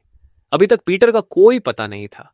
उसने सोचा कि शायद पहले घर चली जाए, लेकिन उसे डर था कि पीटर देर से पहुंचकर उसे ढूंढता रह जाएगा और दोनों एक दूसरे से मिस हो जाएंगे। लेकिन जितनी देर वो इंतजार करती गई, उसके दिल का बोझ उतना ही बढ़ता गया। पीटर ने उसे इससे पहले कभी इतनी देर तक इंतजार नहीं करवाया था। क्या पीटर के साथ कुछ हो गया?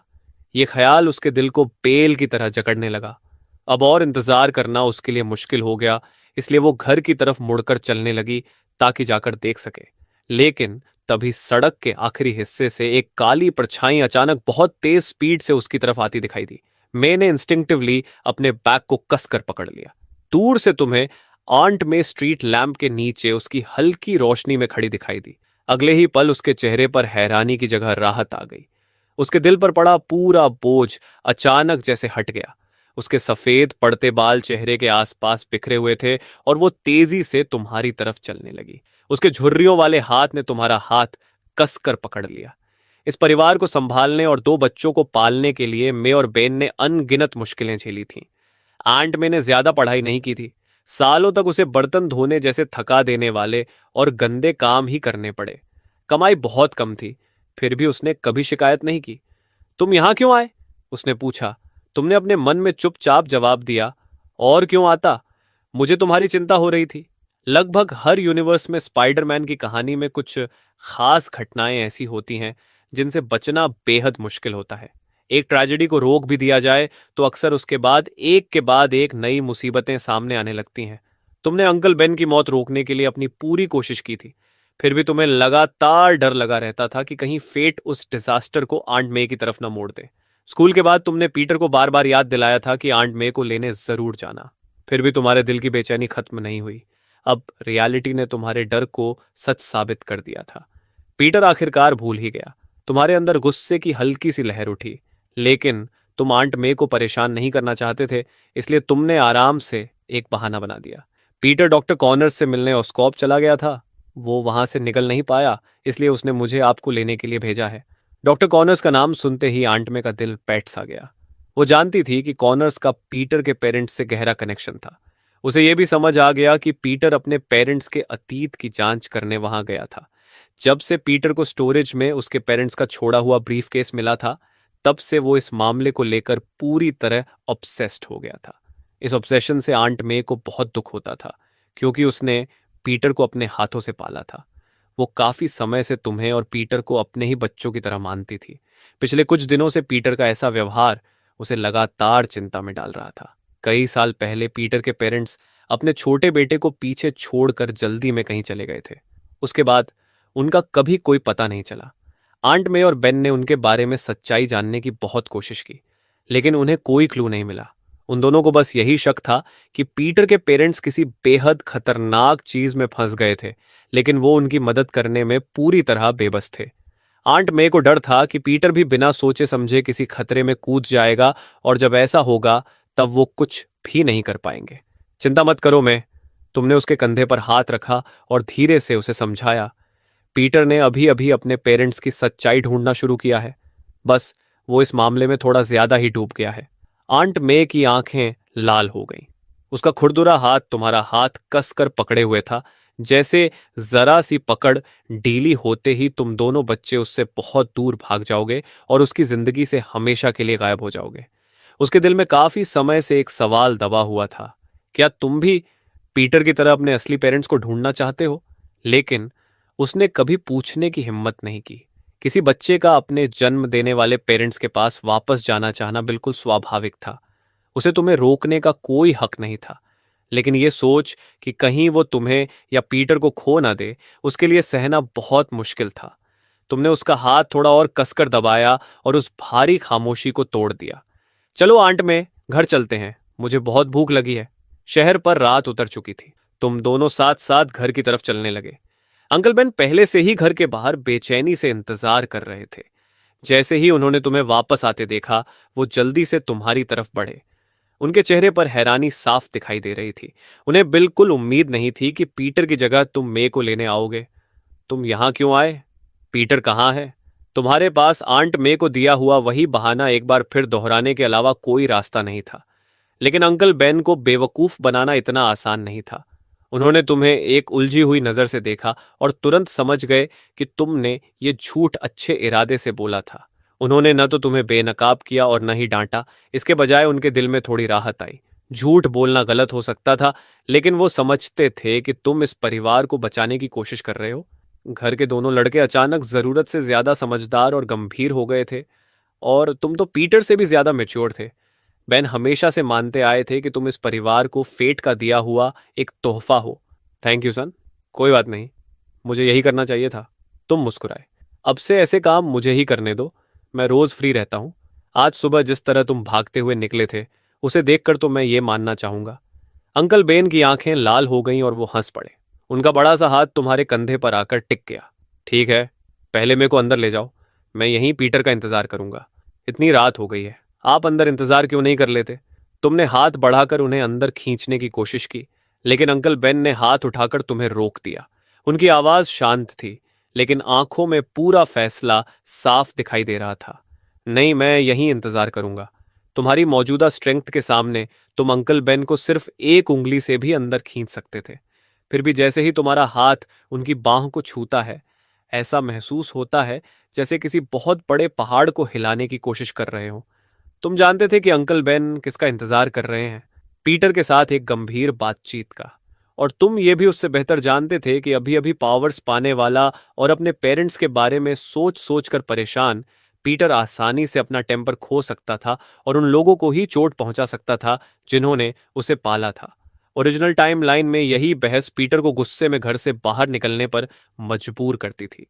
अंकल बेन उसे ढूंढने बाहर जाते थे और एक रॉबर की गोली का शिकार होकर उनकी मौत हो जाती थी। भले ही तुमने डेनिस को पहले ही खत्म कर दिया था, फिर भी खतरा पूरी तरह खत्म नहीं हुआ था। डेनिस के अलावा भी न जाने कितने किलर्स और छिपे हुए खतरे अंधेरे में मौजूद थे। तुम इस कॉन्फ्लिक्ट को भी शुरू होने से पहले खत्म करना चाहते थे, ठीक वैसे ही जैसे तुमने रॉबर वाले खतरे को पहले ही खत्म कर दिया था। लोगों के दिलों के बीच के कॉन्फ्लिक्ट्स को सिर्फ एक इंसान को हटाकर खत्म नहीं किया जा सकता था। कोई बेहतर रास्ता न देखकर तुमने आंट मे की तरफ सिर हिलाया और उनके साथ अंदर चले गए। आंट मे काफी परेशान दिखाई दे रही थी। साफ था कि उसे भी बाहर आने वाले तूफान का एहसास हो चुका था। सब ठीक होगा, तुमने आंट मे के करीब जाकर धीरे से कहा। चलो कुछ खाने के लिए बनाते हैं। जिस तरह हालात जा रहे थे, उन दोनों की बहस खत्म होने के बाद दोनों को बहुत भूख लगने वाली थी। आंट मे हल्का सा मुस्कुराई। वो दोनों बहस नहीं करेंगे। तुम और पीटर भी तो हमसे कभी बहस नहीं करते। उसकी आवाज में पूरा भरोसा था, लेकिन उसके पैर खुद ब खुद किचन की तरफ बढ़ रहे थे। उसकी पतली पीठ को देखते हुए तुमने गंभीरता से कहा, आप सही कह रही हैं आंट मे, हम नहीं करेंगे। और अगर पीटर ज्यादा परेशान करने लगा तो मैं उसे सबक सिखा दूंगा। कोई लड़ाई नहीं होगी। आंट मे ने रेफ्रिजरेटर खोला और पलटकर पूछा कि तुम्हें डिनर में क्या चाहिए। कुछ सिंपल। तुम डाइनिंग टेबल पर बैठ गए। फ्राइड चिकन या पोक चॉप्स, कुछ भी चलेगा। मुझे इतनी भूख लगी है कि पूरा पिक खा सकता हूं। ये सिर्फ मजाक नहीं था। ओमनीट्रिक्स की वजह से तुम और पीटर लगभग एक ही समय पर स्पाइडर जैसी पावर्स के साथ जागे थे। अभी भी उन एबिलिटीज का विकास बहुत तेजी से हो रहा था। तुम्हारे शरीर में हो रहा बदलाव सामान्य प्यूबर्टी से कहीं ज्यादा था, और पावर्स के पूरी तरह स्टेबल होने तक शरीर को एनर्जी के लिए बहुत ज्यादा खाना चाहिए था। इसके उलट बार बार एलियन हीरोज में ट्रांसफॉर्म होने पर तुम्हारे शरीर की ताकत से ज्यादा ओमनीट्रिक्स की अपनी स्टोर्ड एनर्जी खर्च होती थी। ऊपर से देखने पर तुम बस एक साधारण स्पाइडरमैन हो, लेकिन असल में तुम्हारे पास ओमनीट्रिक्स है, वो वॉच जो तुम्हें लाखों एलियन स्पीसीज में ट्रांसफॉर्म कर सकती है।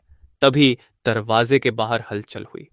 पीटर पूरी स्पीड से दौड़ते हुए घर पहुंचा और सामने के दरवाजे तक आते आते उसकी सांस बुरी तरह फूल चुकी थी।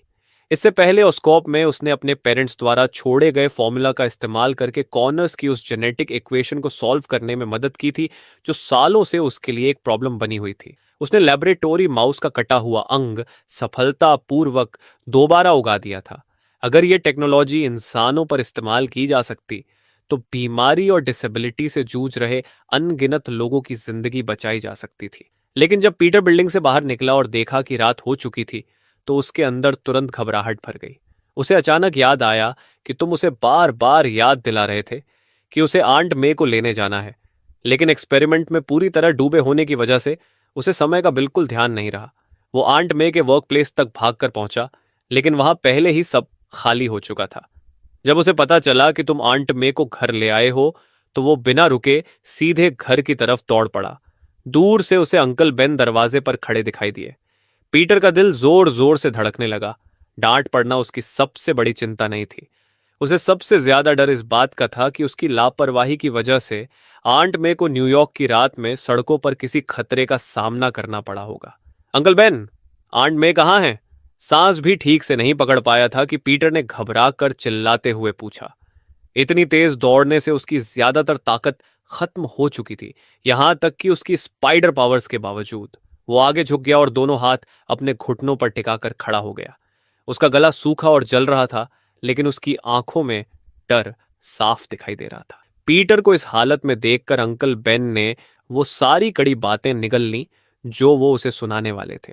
बेन उन्हें पहले ही घर ले आया है, उन्होंने नरम आवाज में कहा। उसने तुम्हारे लिए झूठ भी बोला और कहा कि तुमने ही उसे मे को लेने के लिए भेजा था। आंट में सुरक्षित है। यह सुनते ही पीटर के दिल को आखिरकार राहत मिली, लेकिन उसी पल उसके अंदर बहुत गहरा गिल्ट उमड़ पड़ा। तुमने उसे बार बार याद दिलाया था, फिर भी आखिर में उसकी गलती सुधारने का काम तुम्हें ही करना पड़ा। मुझे माफ कर दो। पीटर ने सिर झुका लिया और अंकल बेन की आंखों में देखने की हिम्मत नहीं कर पाया। अच्छी बात यह थी कि यह पीटर अभी ओरिजिनल टाइमलाइन वाले पीटर की तरह भावनाओं से पूरी तरह खाली नहीं हुआ था। अंकल बेन उसके चेहरे पर गिल्ट और अंदर छिपे डर को साफ देख सकता था। वो सब कुछ समझ गया और उसका गुस्सा धीरे धीरे शांत हो गया। पीटर, कभी कभी हर किसी से गलती हो जाती है। अंकल बेन कुछ पल रुके और सोच समझ कर बोले, तुम अपने फादर जैसे बहुत हो, और ये अच्छी बात है, बहुत अच्छी बात। वो जो कह रहे थे, दिल से कह रहे थे। पीटर के फादर हमेशा अंकल बेन से कहीं ज्यादा तेज दिमाग वाले और काबिल रहे थे। अंकल बेन सच में चाहता था कि पीटर भी आगे चलकर उतना ही शानदार साइंटिस्ट बने। लेकिन तुम्हारे फादर हमेशा एक बात पर भरोसा करते थे, great power comes with great responsibility. Uncle Ben आगे बढ़े और पीटर के कंधे पर हाथ रखते हुए उसे जितना हो सके उतना सहारा दिया। अब तुम बड़े हो चुके हो। मैं और मैं भले ही तुम्हारे बायोलॉजिकल पेरेंट्स नहीं हैं। पीटर का दिल कसकर सिकुड़ गया। उसने जल्दी से कुछ कहकर विरोध करना चाहा, लेकिन अंकल बेन ने हाथ उठाकर उसे रोक दिया। यह सच है पीटर। अंकल बेन का चेहरा गंभीर हो गया। मैं तुम्हें या बेन को अपने जन्म देने वाले पेरेंट्स की सच्चाई ढूंढने से कभी नहीं रोकेंगे। ये तुम्हारा हक है। लेकिन एक बात हमेशा याद रखना, हमारे बीच खून का रिश्ता न होने के बावजूद हम तुमसे उतना ही प्यार करते हैं। मैं तुमसे ये उम्मीद नहीं करता कि तुम इस परिवार का कोई बहुत बड़ा बोझ अपने कंधों पर उठाओ। मैं बस इतना चाहता हूं कि तुम में को दुख मत पहुंचाना। क्या तुम इतना कर सकते हो? क्या तुमने सोचा है कि अगर आज रात बेन तुम्हारी जगह उसे लेने नहीं गया होता तो क्या हो सकता था? पीटर ने मुंह खोला, लेकिन उसके पास कोई जवाब नहीं था। घर आते समय उसके दिमाग में बार बार सबसे बुरा नतीजा घूम रहा था। आंट मे को खोने का ख्याल आते ही उसका पूरा शरीर ठंडा पड़ गया था। डरने वाले सिर्फ तुम नहीं थे। जब उन्हें तुम नहीं मिले तो वो तुमसे भी ज्यादा परेशान हुई थी। अंकल बेन ने उसके कंधे को दबाया। पीटर की आंखें लाल हो गईं। वो बस मजबूती से सिर हिला सका। उसकी नई पावर्स से मिली सारी खुशी अब भारी गिल्ट के नीचे पूरी तरह दब चुकी थी। कम से कम अब सब सुरक्षित हैं। इतना काफी है। इस गलती से सीखो और इसे दोबारा मत दोहराना। याद रखना, great power comes with great responsibility. Peter ने जोर से सिर हिलाया। तभी सामने का दरवाजा खुला। तुम दरवाजे की चौखट से टिके हुए एक बहुत बड़े पोर्क चॉप को काट रहे थे। उसके किनारे से चिकनाई टपक रही थी। तुम दोनों बाहर और कितनी देर खड़े रहने वाले हो? अंदर की रोशनी तुम पर पड़ रही थी। अंकल बेन और पीटर ने एक साथ तुम्हारी तरफ देखा। अंकल बेन ने आंखें थोड़ी सिकोड़कर पीटर की पीठ पर प्यार से हाथ रखा। तुम्हें बहुत भूख लगी होगी किड। अंदर जाओ और खाना खाओ। फिर उन्होंने अपनी आवाज धीमी करके पीटर के कान में कहा, बेन ने आज तुम्हारी गलती छिपा दी है। अंदर जाकर उसी बात पर टिके रहना। मे को दोबारा चिंता में मत डालना, समझे? पीटर ने भारी मन से सिर हिला दिया। पेट भरकर डिनर करने के बाद तुम और पीटर अपने कमरे में साथ बैठ गए। पीटर ने जोर की डकार ली। मैंने कभी नहीं सोचा था कि मैं इतना सारा खाना खा सकता हूं। हमारी पावर्स बहुत ज्यादा कैलोरीज जला रही हैं। अगर ऐसा ही चलता रहा तो हम अंकल बेन और आंट मे का पूरा घर का राशन खा जाएंगे। तुम बेड पर लेट गए। तुम्हें लगा था कि आज रात एक बहुत बड़ी बहस जरूर होगी, लेकिन इसके बजाय अंकल बेन ने बहुत शांति से इस कॉन्फ्लिक्ट को सुलझा दिया था। हालांकि अब एक नई प्रॉब्लम सामने आ गई थी, पैसे की। अगर तुम और पीटर घर में नहीं होते तो अंकल बेन और आंट में कहीं ज्यादा आराम से रह सकते थे। घर में दो टीनेज लड़के होने से ही खर्चा बहुत बढ़ गया था। अब ऊपर से तुम दोनों की भूख भी बहुत ज्यादा हो चुकी थी। आज रात तो तुम दोनों ने लगभग पूरा रेफ्रिजरेटर खाली कर दिया था। हमें पैसे कमाने का कोई तरीका ढूंढना होगा, पीटर गंभीर होकर बोला। Great power comes with great responsibility. अब जब हमारे पास सुपर पावर्स हैं तो इस फैमिली की जिम्मेदारी में हमें भी अपना हिस्सा निभाना चाहिए। उसने कुछ देर सोचा और फिर कहा, अगर हम अंडरग्राउंड फाइट्स में हिस्सा लें तो हमारी एबिलिटीज के सामने कोई टिक नहीं पाएगा। हम बहुत सारे पैसे कमा सकते हैं। नहीं, पैसे के लिए बिल्कुल भी लड़ाई नहीं। तुम तुरंत उठकर बैठ गए। तुमने अभी अभी स्पाइडरमैन की उस खास ट्रेजेडी को किसी तरह टाला था। तुम सोचकर भी नहीं देखना चाहते थे कि अगर स्पाइडरमैन अंडरग्राउंड फाइट रिंग में उतर गया तो कैसी नई मुसीबत खड़ी हो सकती है। पीटर का दिमाग अब दूसरी तरफ चला गया। उसने बेड के पास एक चेयर खींचकर रखी और उसकी आंखों में अचानक पक्का इरादा दिखाई देने लगा। शायद हमें अपनी पावर्स का इस्तेमाल किसी अच्छे काम के लिए करना चाहिए। उसने चेयर को तुम्हारे बेड के पास खिसकाया और गंभीर होकर कहा, जैसे अंकल बेन ने कहा, हमें ये सुपर पावर्स मिली हैं। ये सिर्फ एक गिफ्ट नहीं है, बल्कि हमारी रिस्पॉन्सिबिलिटी भी है। हमारा काम है कि हम इनका इस्तेमाल करके इस दुनिया को बेहतर बनाएं। हमें अपनी पावर्स का सही इस्तेमाल करके दुनिया को एक बेहतर जगह बनानी चाहिए। पीटर बेड के पास आया और तुम्हें गंभीरता से देखने लगा, क्योंकि great power comes with great responsibility. तुमने अपना पिलो ठीक किया और उससे टिककर बैठ गए। तुमने उसकी तरफ देखा, लेकिन तुम्हारे चेहरे की बेरुखी देखकर पीटर को बहुत अजीब लगा। साफ था कि तुम उसकी हीरो बनने वाली बात को बिल्कुल गंभीरता से नहीं ले रहे थे। तो हम आयरन मैन की तरह सुपर हीरोज बन सकते हैं। पीटर जितना बोलता गया उतना ही एक्साइटेड होता गया। वो हाथ हिलाते हुए अलग अलग नाम सोचने लगा, जैसे ह्यूमन स्पाइडर या स्पाइडर डू। इनमें से कौन सा नाम अच्छा लगता है? अगर तुम्हें बनना है तो खुद बनो, मुझे इसमें मत घसीटो। Good luck.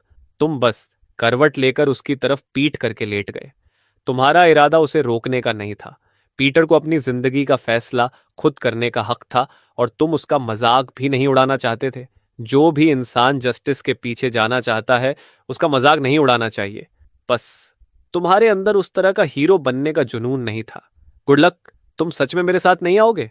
पीटर पूरी तरह हैरान रह गया।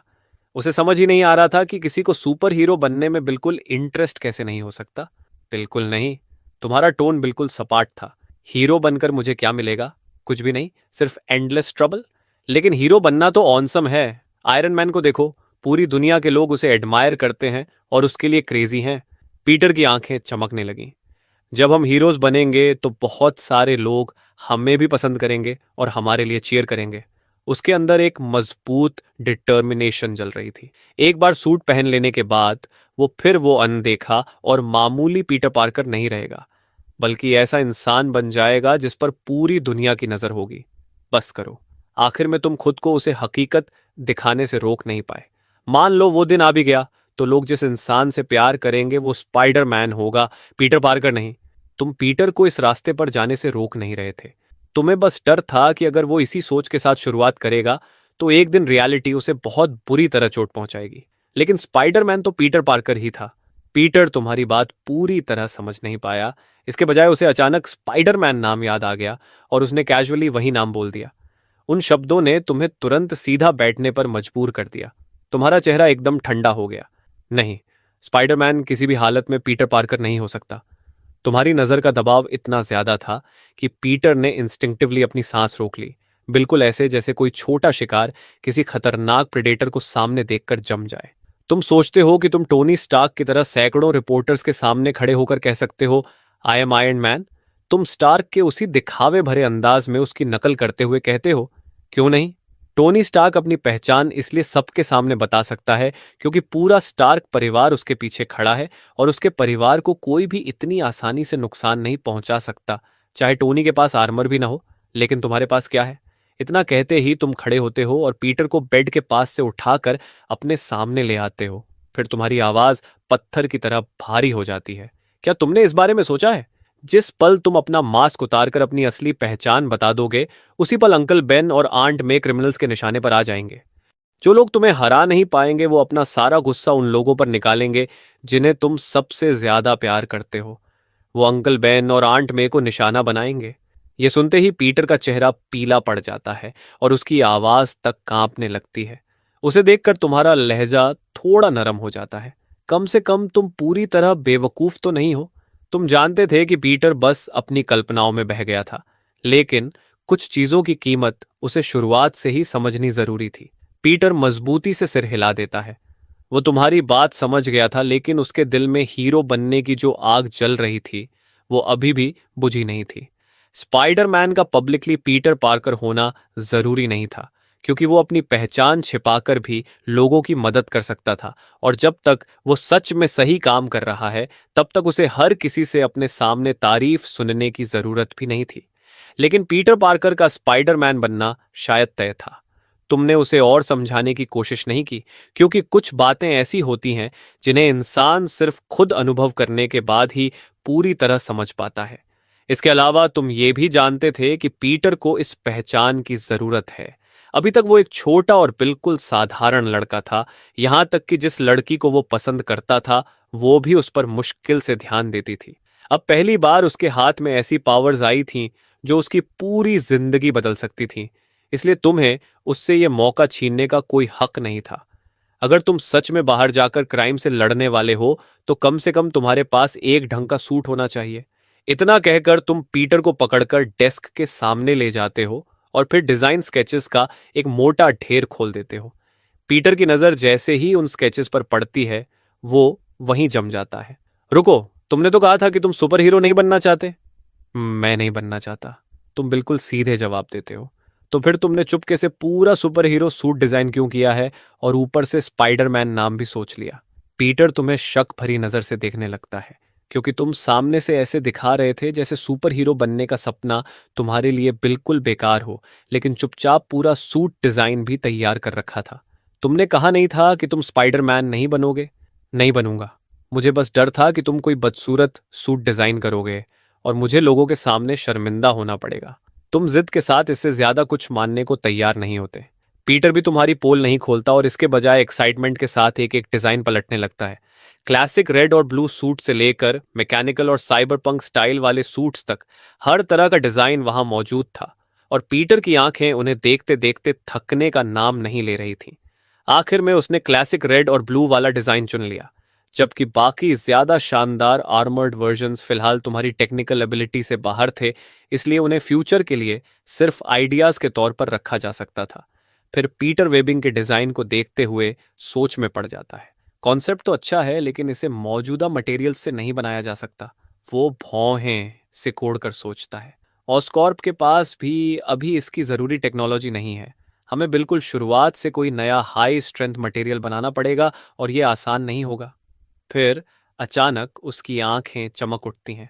मुझे लगता है मेरे पास एक आइडिया है। तुम उसे देखकर बस कहते हो गुड लक। बस याद रखना कि वेब फ्लूइड बायोडिग्रेडेबल होना चाहिए, वरना कुछ ही समय में पूरा न्यूयॉर्क एक बहुत बड़े स्पाइडर नेस्ट में बदल जाएगा। तुम उसके कंधे पर हाथ रखते हो और अभी भी सोच में डूबे पीटर को कमरे से बाहर कर देते हो। दरवाजा बंद करने के बाद तुम वापस कंप्यूटर के सामने बैठते हो, और अब तुम्हारे विचार पूरी तरह गंभीर हो चुके थे। पीटर न्यूयॉर्क का हीरो बनना चाहता था, लेकिन तुम्हें पूरी दुनिया को बचाने में कोई खास इंटरेस्ट नहीं था। तुम्हारी अपनी मंजिल अलग थी। तुम इस फैमिली के हीरो बनना चाहते थे और इतना पैसा कमाना चाहते थे कि अंकल बेन और आंट में आगे की जिंदगी बिना किसी चिंता के आराम से जी सकें। इसी वजह से एक आइडिया काफी समय से तुम्हारे दिमाग में घूम रहा था, अपनी खुद की टेक्नोलॉजी कंपनी शुरू करना। उसका नाम होगा प्राइमस टेक्नोलॉजीज, और तुम्हारा लक्ष्य था कि एक दिन इसे ऑस्कॉर्प जितना बड़ा बनाया जाए। लेकिन शुरुआत के लिए दो बड़ी प्रॉब्लम्स थी: स्टार्टअप कैपिटल और कोई ऐसा मेन प्रोडक्ट जिसे बेचकर कंपनी को खड़ा किया जा सके। आयरन मैन के आर्मर की ज्यादातर टेक्नोलॉजी पर पेटेंट्स थे, और तुम वेपन्स के बिजनेस में जाना भी नहीं चाहते थे। तुम्हारे पास मौजूद ओमनीट्रिक्स की टेक्नोलॉजी जरूर टॉप टियर थी। Nano technology, Interstellar communication, instant teleportation, उसकी हर चीज अनमोल थी। लेकिन टेक्नोलॉजी का गैप इतना बड़ा था कि अभी इनमें से किसी चीज को सीधे मार्केट में उतारना प्रैक्टिकली पॉसिबल नहीं था, और सिर्फ रिसर्च करते रहने में बेहिसाब पैसा खर्च हो जाता। छोटे मोटे थग्स को लूटकर पैसा इकट्ठा करना भी कोई रियलिस्टिक रास्ता नहीं था, जबकि बड़े क्रिमिनल्स को निशाना बनाने पर तुम्हारी आइडेंटिटी सामने आने का खतरा था। तुम जानते थे कि देर सवेर शील्ड तुम्हारी जांच जरूर करेगा। तुम पहले ही तय कर चुके थे कि अपनी स्पाइडर पावर्स को एक तरह के कवर की तरह इस्तेमाल करोगे और ओमनी ट्रिक्स को हर हाल में छिपा कर रखोगे, क्योंकि अगर कभी इसकी सच्चाई सामने आ गई तो उसके बाद सिर्फ एंडलेस ट्रबल ही मिलने वाला था। काफी सोचने के बाद आखिर में सिर्फ एक रास्ता बचा: कोई इन्वेस्टर ढूंढना। और किस्मत से तुम्हें इसके लिए सबसे सही कैंडिडेट भी पता था। रात काफी हो चुकी थी जब तुमने उसे कॉल किया, और दूसरी तरफ से तुरंत आवाज आई, हेलो। तुमने कहा, हैरिस पॉटर। दूसरी तरफ से हैरिस तुरंत चिढ़कर बोला, मुझे हैरी पॉटर मत बुलाओ। थोड़ी देर बाद जब वो शांत हुआ तो उसने पूछा, तुम लोग आमतौर पर मुझे अचानक इतनी रात में कॉल नहीं करते, सब ठीक तो है? तुम मुस्कुराकर बोले, ठीक से भी ज्यादा, इससे बेहतर कभी नहीं रहा। तुम्हारा क्या हाल है? हैरी ने मुंह फुलाकर कहा, तुमने इतनी रात को सिर्फ हाल चाल पूछने के लिए कॉल तो नहीं किया है ना? उसे पहले से लग रहा था कि शायद तुम किसी ब्रेकअप की शिकायत करने के लिए कॉल कर रहे हो, और वो तुम्हें समझाते हुए साथ साथ गॉसिप का मजा लेने के लिए तैयार था। लेकिन तुम्हारे अगले शब्दों ने सीधे उस बात को छू लिया जिसकी हैरी को सबसे ज्यादा चिंता थी। हैरी, मुझे याद है कि तुम चाहते हो नॉर्मन आखिरकार तुम्हें सीरियसली ले। मेरे पास एक प्लान है। हैरी ने तुरंत पूछा, कैसा प्लान? हैरी को बोर्डिंग स्कूल से चुपके से बाहर निकलने का मौका बहुत कम मिलता था, इसलिए उसने तुम्हारे साथ मिलने के लिए एक स्लश शॉप तय कर ली। वहां पहुंचकर उसने अपने ड्रिंक का सिर्फ एक एसआई पी लिया, और तुरंत उसका चेहरा बिगड़ गया। वो ऐसे गैग करने लगा जैसे अपनी जीभ ही बाहर निकाल देगा। ये क्या है? कितना डिस्गस्टिंग है। तुमने शांत चेहरे से कहा, मैं भी इसका फैन नहीं हूं। लेकिन फिर भी तुमने अपने हाथ में पकड़ा पूरा कप खत्म कर दिया। तुमने भी पहली बार इसे ट्राई किया था, और सच कहो तो इसका टेस्ट बताना आसान नहीं था। फिर भी तुमने सिर्फ इसलिए पूरा पी लिया क्योंकि तुम्हें खाना या ड्रिंक बर्बाद करना पसंद नहीं था। आखिर हैरी ने फिर पूछा, तो तुम जिस प्लान की बात कर रहे थे वो क्या है? वैसे हैरी ने वहां पहुंचते ही पीटर के बारे में भी पूछा था, क्योंकि पीटर, हैरी और तुम तीनों बचपन से साथ बड़े हुए थे और हमेशा से बहुत क्लोज रहे थे। बचपन से ही तुम बाकी दोनों से ज्यादा मैच्योर थे और बड़े भाई की तरह उनकी प्रोटेक्शन करते आए थे। इसलिए हैरी को तुम्हारे फैसलों पर हमेशा पूरा भरोसा था। यही वजह थी कि जैसे ही तुमने कहा कि तुम्हारे पास कोई प्लान है, वो लगभग बिना किसी हिचकिचाहट के तुमसे मिलने चला आया। इसके अलावा हैरी के दिल में हमेशा से एक बहुत बड़ी इच्छा थी, अपने पिता नॉर्मन ऑसबर्न की अप्रूवल हासिल करना। बाहर की दुनिया की नज़र में हैरी एक अमीर यंग हेयर था। उसके ग्रेड्स अच्छे थे और मैन्स भी सही थे। लेकिन नॉर्मन के लिए इन सब चीज़ों का कोई खास मतलब नहीं था। वो या तो हैरी को तिरस्कार से नज़रअंदाज कर देता था या फिर उसे बहुत बुरी तरह क्रिटिसाइज करता था। हैरी हमेशा यही सोचता रहा कि शायद वो खुद ही अपने पिता के लिए काफ़ी अच्छा नहीं है। लेकिन उसे ये नहीं पता था कि नॉर्मन की इस ठंडक के पीछे हैरी की माँ की चाइल्ड बर्थ के दौरान हुई मौत का गहरा ट्रॉमा छिपा हुआ था। तुमने आखिरकार बिल्कुल सीधे कहा, मैं एक कंपनी शुरू करने की प्लानिंग कर रहा हूं। हैरी ने दोहराया, कंपनी शुरू करने की? और ये सुनते ही उसकी आंखों की चमक तुरंत फीकी पड़ गई, क्योंकि उसे लगा था कि तुम्हारे पास कोई ऐसा शानदार आइडिया होगा जो आखिरकार उसके पिता को इम्प्रेस कर सके। इसके बजाय तुम बस एक कंपनी शुरू करना चाहते थे। और स्कॉप के रिसोर्सेज के बिना हैरी की अलाउंसेस से ज्यादा एक बहुत छोटी स्टार्टअप ही शुरू हो सकती थी, और उसे नॉर्मन को इम्प्रेस करने का कोई चांस नहीं था। नॉर्मन सिर्फ बिजनेसमैन ही नहीं, साइंटिस्ट भी था, और जब तक टेक्नोलॉजी सच में दुनिया की सबसे आगे वाली लेवल की ना हो, तब तक कोई भी चीज उसे प्रभावित नहीं कर सकती थी। हैरी निराश तो हुआ, लेकिन उसने जल्दी से अपनी फीलिंग्स संभाल ली। अगर तुम कंपनी शुरू करना चाहते हो तो ऑब्वियसली मैं तुम्हारा सपोर्ट करूंगा, लेकिन पहले मुझे बताओ कि तुम्हारे दिमाग में आखिर है क्या। वो तुम्हारे नेचर को जानता था और उसे पता था कि तुम बिना तैयारी के कभी कोई कदम नहीं उठाते। उसे बस लगता था कि तुम्हें अंदाजा नहीं है कि नॉर्मन के स्टैंडर्ड्स कितने ऊंचे हैं। किसी छोटे बिजनेस से होने वाला थोड़ा बहुत प्रॉफिट नॉर्मन के लिए कोई मायने नहीं रखता था, लेकिन अगर तुम्हारे इस काम से तुम्हारे और पीटर के परिवार की जिंदगी बेहतर हो सकती थी, तो हैरी खुशी से मदद करने को तैयार था। तुम उसके मन की बात तुरंत समझ गए, इसलिए ज्यादा घुमाने के बजाय सिर्फ 4 शब्द बोले, नैनो टेक्नोलॉजी। हैरी पहले तो हंस पड़ा और अपने सामने रखा स्लश एक तरफ कर दिया। Nano technology? तुम तो बहुत बड़ा सपना देख रहे हो। फिर उसने कहा, चलो मजाक छोड़ो, अगर तुम मुझसे इन्वेस्टमेंट मांग रहे हो तो असली बिजनेस क्या है ये तो बताना पड़ेगा। तुमने बस हल्की सी मुस्कान दी। तुम्हें क्या लगता है मैंने तुम्हें इतनी दूर सिर्फ मजाक करने के लिए बुलाया है? हैरी की मुस्कान धीरे धीरे गायब हो गई। रुको, तुम सच में सीरियस हो? नैनो टेक्नोलॉजी कोई हवा में बनी हुई चीज नहीं थी। असली दुनिया में इस फील्ड पर पहले से रिसर्च और काम हो रहा था, और इसके चारों तरफ पैटेंट्स की दीवार खड़ी थी। इसमें घुसने के लिए आसानी से सैकड़ों मिलियंस का इन्वेस्टमेंट लग सकता था, तो हैरी की अलाउंस की तो बात ही छोड़ दो। यहां तक कि ऑस्कॉप भी इतना पैसा लगाने से पहले कई बार सोचता।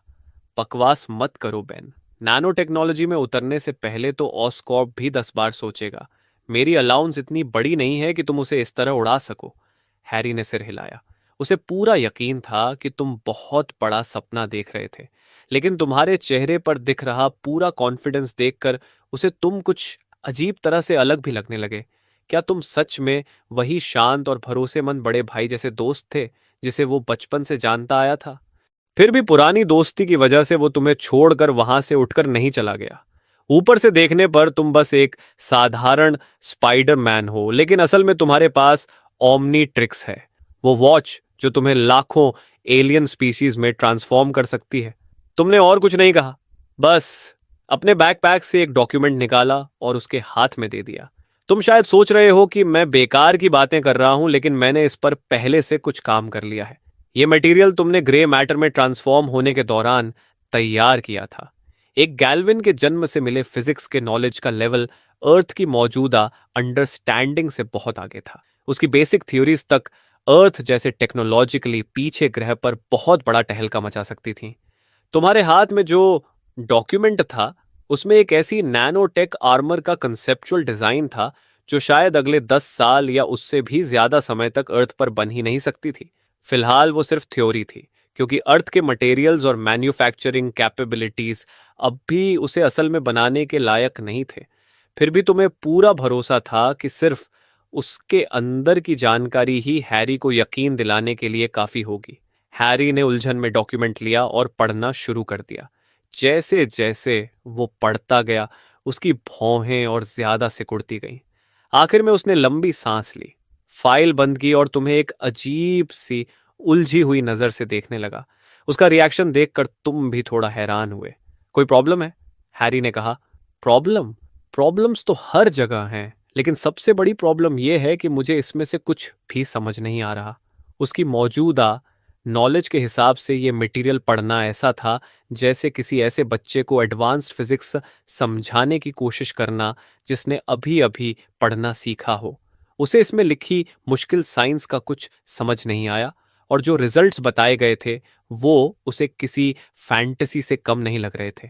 इतने इंटेलिजेंट नैनोबॉट्स, उसे ये किसी साइंस फिक्शन कहानी से अलग नहीं लग रहा था। वो पहले ही सोच सकता था कि अगर ये डॉक्यूमेंट वो घर ले जाकर अपने पिता को दिखाएगा तो नॉर्मन उसे कितनी बुरी तरह डांटेंगे। आखिर में हैरी ने सिर हिला दिया।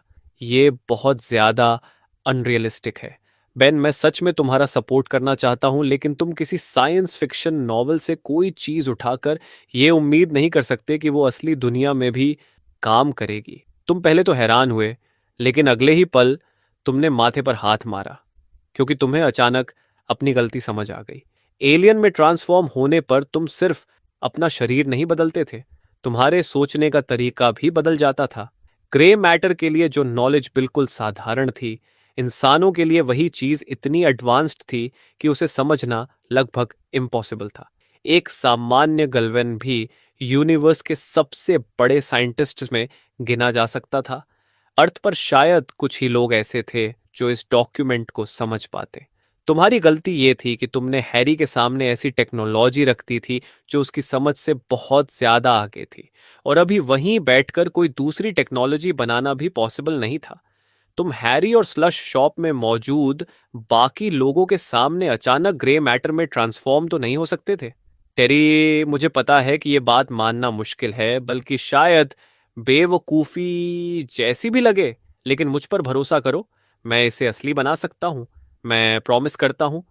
तुमने हैरी की आंखों में देखते हुए पूरी गंभीरता से कहा। तुम्हारे इस भरोसे ने हैरी को उसके उसी पुराने शांत और भरोसेमंद दोस्त की याद दिला दी जिसे वो हमेशा से जानता था। पूरी बात कितनी भी अजीब क्यों न लग रही हो, फिर भी उसके दिल का एक हिस्सा तुम पर भरोसा करना चाहता था। अगर अगर तुम सच में ये कर सकते हो तो आखिर तुमने उसे कभी निराश नहीं किया था। हैरी ने गहरी सांस ली, जैसे वो कोई बहुत बड़ा फैसला लेने जा रहा हो। उसने डॉक्यूमेंट फिर से उठा लिया। ठीक है, मैं इसे अपने डैड को दिखाऊंगा। ऑस्कॉप में बहुत सारे एक्सपर्ट्स हैं। अगर उन्हें लगा कि यह पॉसिबल है तो शायद वो इस पर कोई प्रोजेक्ट शुरू करने के लिए भी तैयार हो जाए। नहीं, हैरी अपनी बात पूरी भी नहीं कर पाया था कि तुम्हारा हाथ उसकी आंखों के सामने बिजली की तरह तेजी से चला। वो कुछ समझ पाता उससे पहले ही उसकी बाह एक अचानक आई ताकत ने पकड़ ली, और नीचे देखते ही उसने देखा कि तुमने डॉक्यूमेंट को पूरी ताकत से टेबल पर दबा दिया था। टेम्पर्ड ग्लास की सरफेस ऐसे क्रैक होकर टूट गई जैसे उस पर हैमर मारा गया हो, और फिर वो नाखून के आकार के छोटे छोटे टुकड़ों में बिखर गई। बैन! हैरी डर कर उछल पड़ा और तुम्हें ऐसे देखने लगा जैसे पहली बार अपने पुराने दोस्त को पहचानने की कोशिश कर रहा हो। तुम ठीक हो? तुमने तुरंत संभलते हुए कहा। मैं ठीक हूं, लगता है ग्लास ही घटिया था। तुम्हें उस पल अपनी स्ट्रेंथ पर कंट्रोल खो देने की बिल्कुल उम्मीद नहीं थी, और तुम्हारे हाथों से टेबल ही टूट गया था। एक स्टाफ मेंबर तुरंत भाग कर आया और सब कुछ चेक करने लगा। किसी को तुम्हारी असली स्ट्रेंथ पर शक नहीं हुआ। सबने यही माना कि ग्लास पहले से खराब था, और मैनेजर ने तो कंपेंसेशन देने की भी पेशकश कर दी। तुम दोनों ने जल्दी से उसे मना कर दिया। बातचीत बीच में रुक चुकी थी, इसलिए तुमने जगह बदलने का फैसला किया और दोनों नदी के किनारे चलते हुए बात आगे बढ़ाने लगे। इसे अंकल नॉर्मन को मत दिखाना। नदी के किनारे चल रही ठंडी हवा तुम्हारे बालों को हिला रही थी। मेरा इरादा कभी भी ऑस्कॉर्प के साथ काम करने का नहीं था।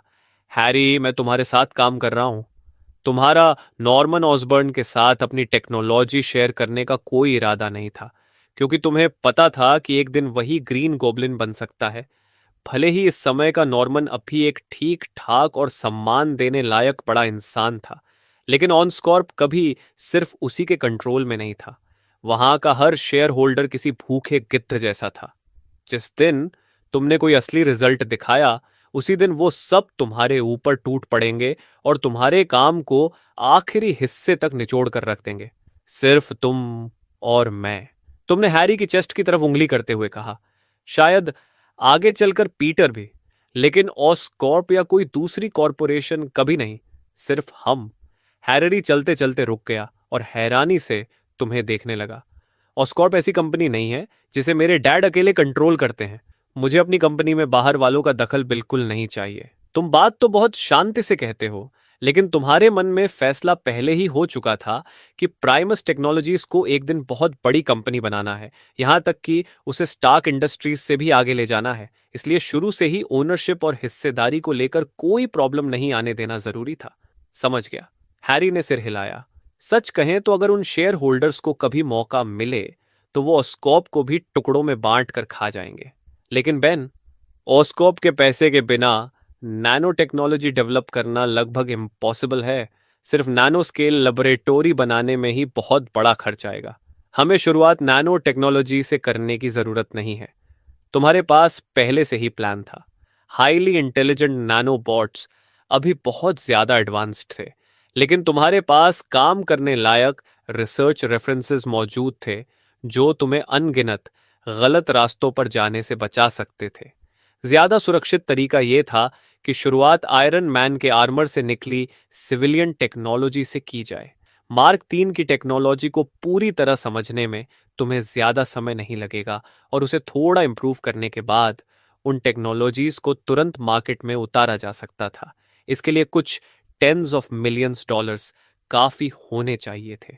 तुमने हैरी को आंख मारी। हैरी ने बेबसी से सिर हिलाया। उसे लगा था कि वो बस अपने पुराने दोस्त को कंपनी शुरू करने में मदद कर रहा है और शायद ज्यादा से ज्यादा कुछ $100,000 लगाएगा, लेकिन अब ऐसा लग रहा था कि उसे टेंस ऑफ मिलियंस लगाने पड़ सकते हैं।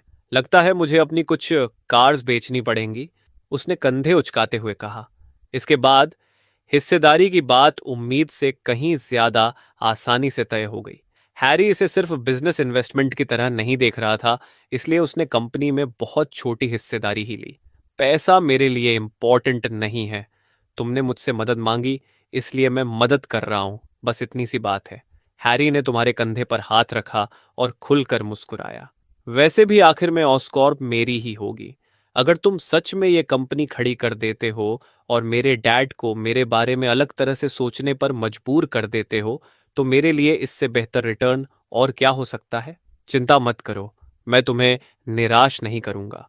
इन्वेस्टमेंट की प्रॉब्लम हल हो चुकी थी, इसलिए तुम हैरी से विदा लेने वाले थे, लेकिन तभी उसने तुम्हें रोक दिया। रुको, तुम सच में मुझे यहां छोड़कर जाने वाले हो? मैं प्रैक्टिकली अपनी आधी दौलत तुम्हें देने वाला हूं। कम से कम मुझे घर पर डिनर के लिए तो बुला सकते हो। हैरी ने तुम्हारे कंधे पर हाथ डाला और तुम्हारे साथ क्वींस की तरफ चल पड़ा। मैंने भी पीटर को बहुत समय से नहीं देखा है। बड़ी मुश्किल से बोर्डिंग स्कूल से बाहर निकलने का मौका मिला है। इतनी जल्दी वापस जाने वाला नहीं हूं। तुमने आंखें घुमाई, लेकिन उसे मना नहीं किया। पीटर और हैरी एक दूसरे को तुमसे भी ज्यादा समय से जानते थे और दोनों की पर्सनैलिटीज भी आपस में ज्यादा अच्छी तरह मिलती थीं। दोनों हमेशा से बहुत क्लोज रहे थे। जब तुम घर पहुंचे तब तक आंट मे और अंकल बेन काम से वापस नहीं आए थे, लेकिन पीटर घर पर था और डेस्क के सामने बैठकर वेब शूटर पर काम कर रहा था। तुम्हारे सजेशन के बाद से ही वो सूट और लॉन्चर को लेकर पूरी तरह लगा हुआ था। वेब फ्लूइड का फॉर्मूला उसने किसी तरह लगभग इंस्टिंक्ट से ही बना लिया था और अब सिर्फ फाइनल प्रोडक्ट तैयार करना बाकी था। बेन सच में सीरियस था। उसने कहा था कि उसे सुपर हीरो नहीं बनना और वो सच में मेरी कोई हेल्प भी नहीं कर रहा। पीटर खुद से बड़बड़ाया। फिर उसके चेहरे पर हल्की मुस्कान आ गई। लेकिन अगर मैं कुछ अच्छा बना पाया तो मैं उसे नहीं भूलूंगा। उसने पहले दिए गए स्केचेस खोले और उनमें से एक सूट डिजाइन चुना। उसके मन में उसी डिजाइन को अपने कजिन के लिए भी थोड़ा बदलने का ख्याल आने लगा। तभी उसे नीचे फ्रंट डोर खुलने की आवाज सुनाई दी। उसकी स्पाइडर सेंस हल्के से झंझना उठी। बैन वापस आ गया। परफेक्ट। मैं उससे पूछ सकता हूं कि उसे कौन सा डिजाइन पसंद है। पीटर स्केचेस उठाकर कमरे से निकलने ही वाला था कि नीचे से एक जानी पहचानी लेकिन काफी समय बाद सुनाई देने वाली आवाज उसके कानों तक पहुंची। पीटर। हैरी की आवाज सीढ़ियों तक पहुंचने से पहले ही ऊपर आ गई। अभी वो सीढ़ियों तक पहुंचा भी नहीं था, पुरानी सीढ़ियां उसके पैरों के नीचे जोर जोर से चरमराने लगीं।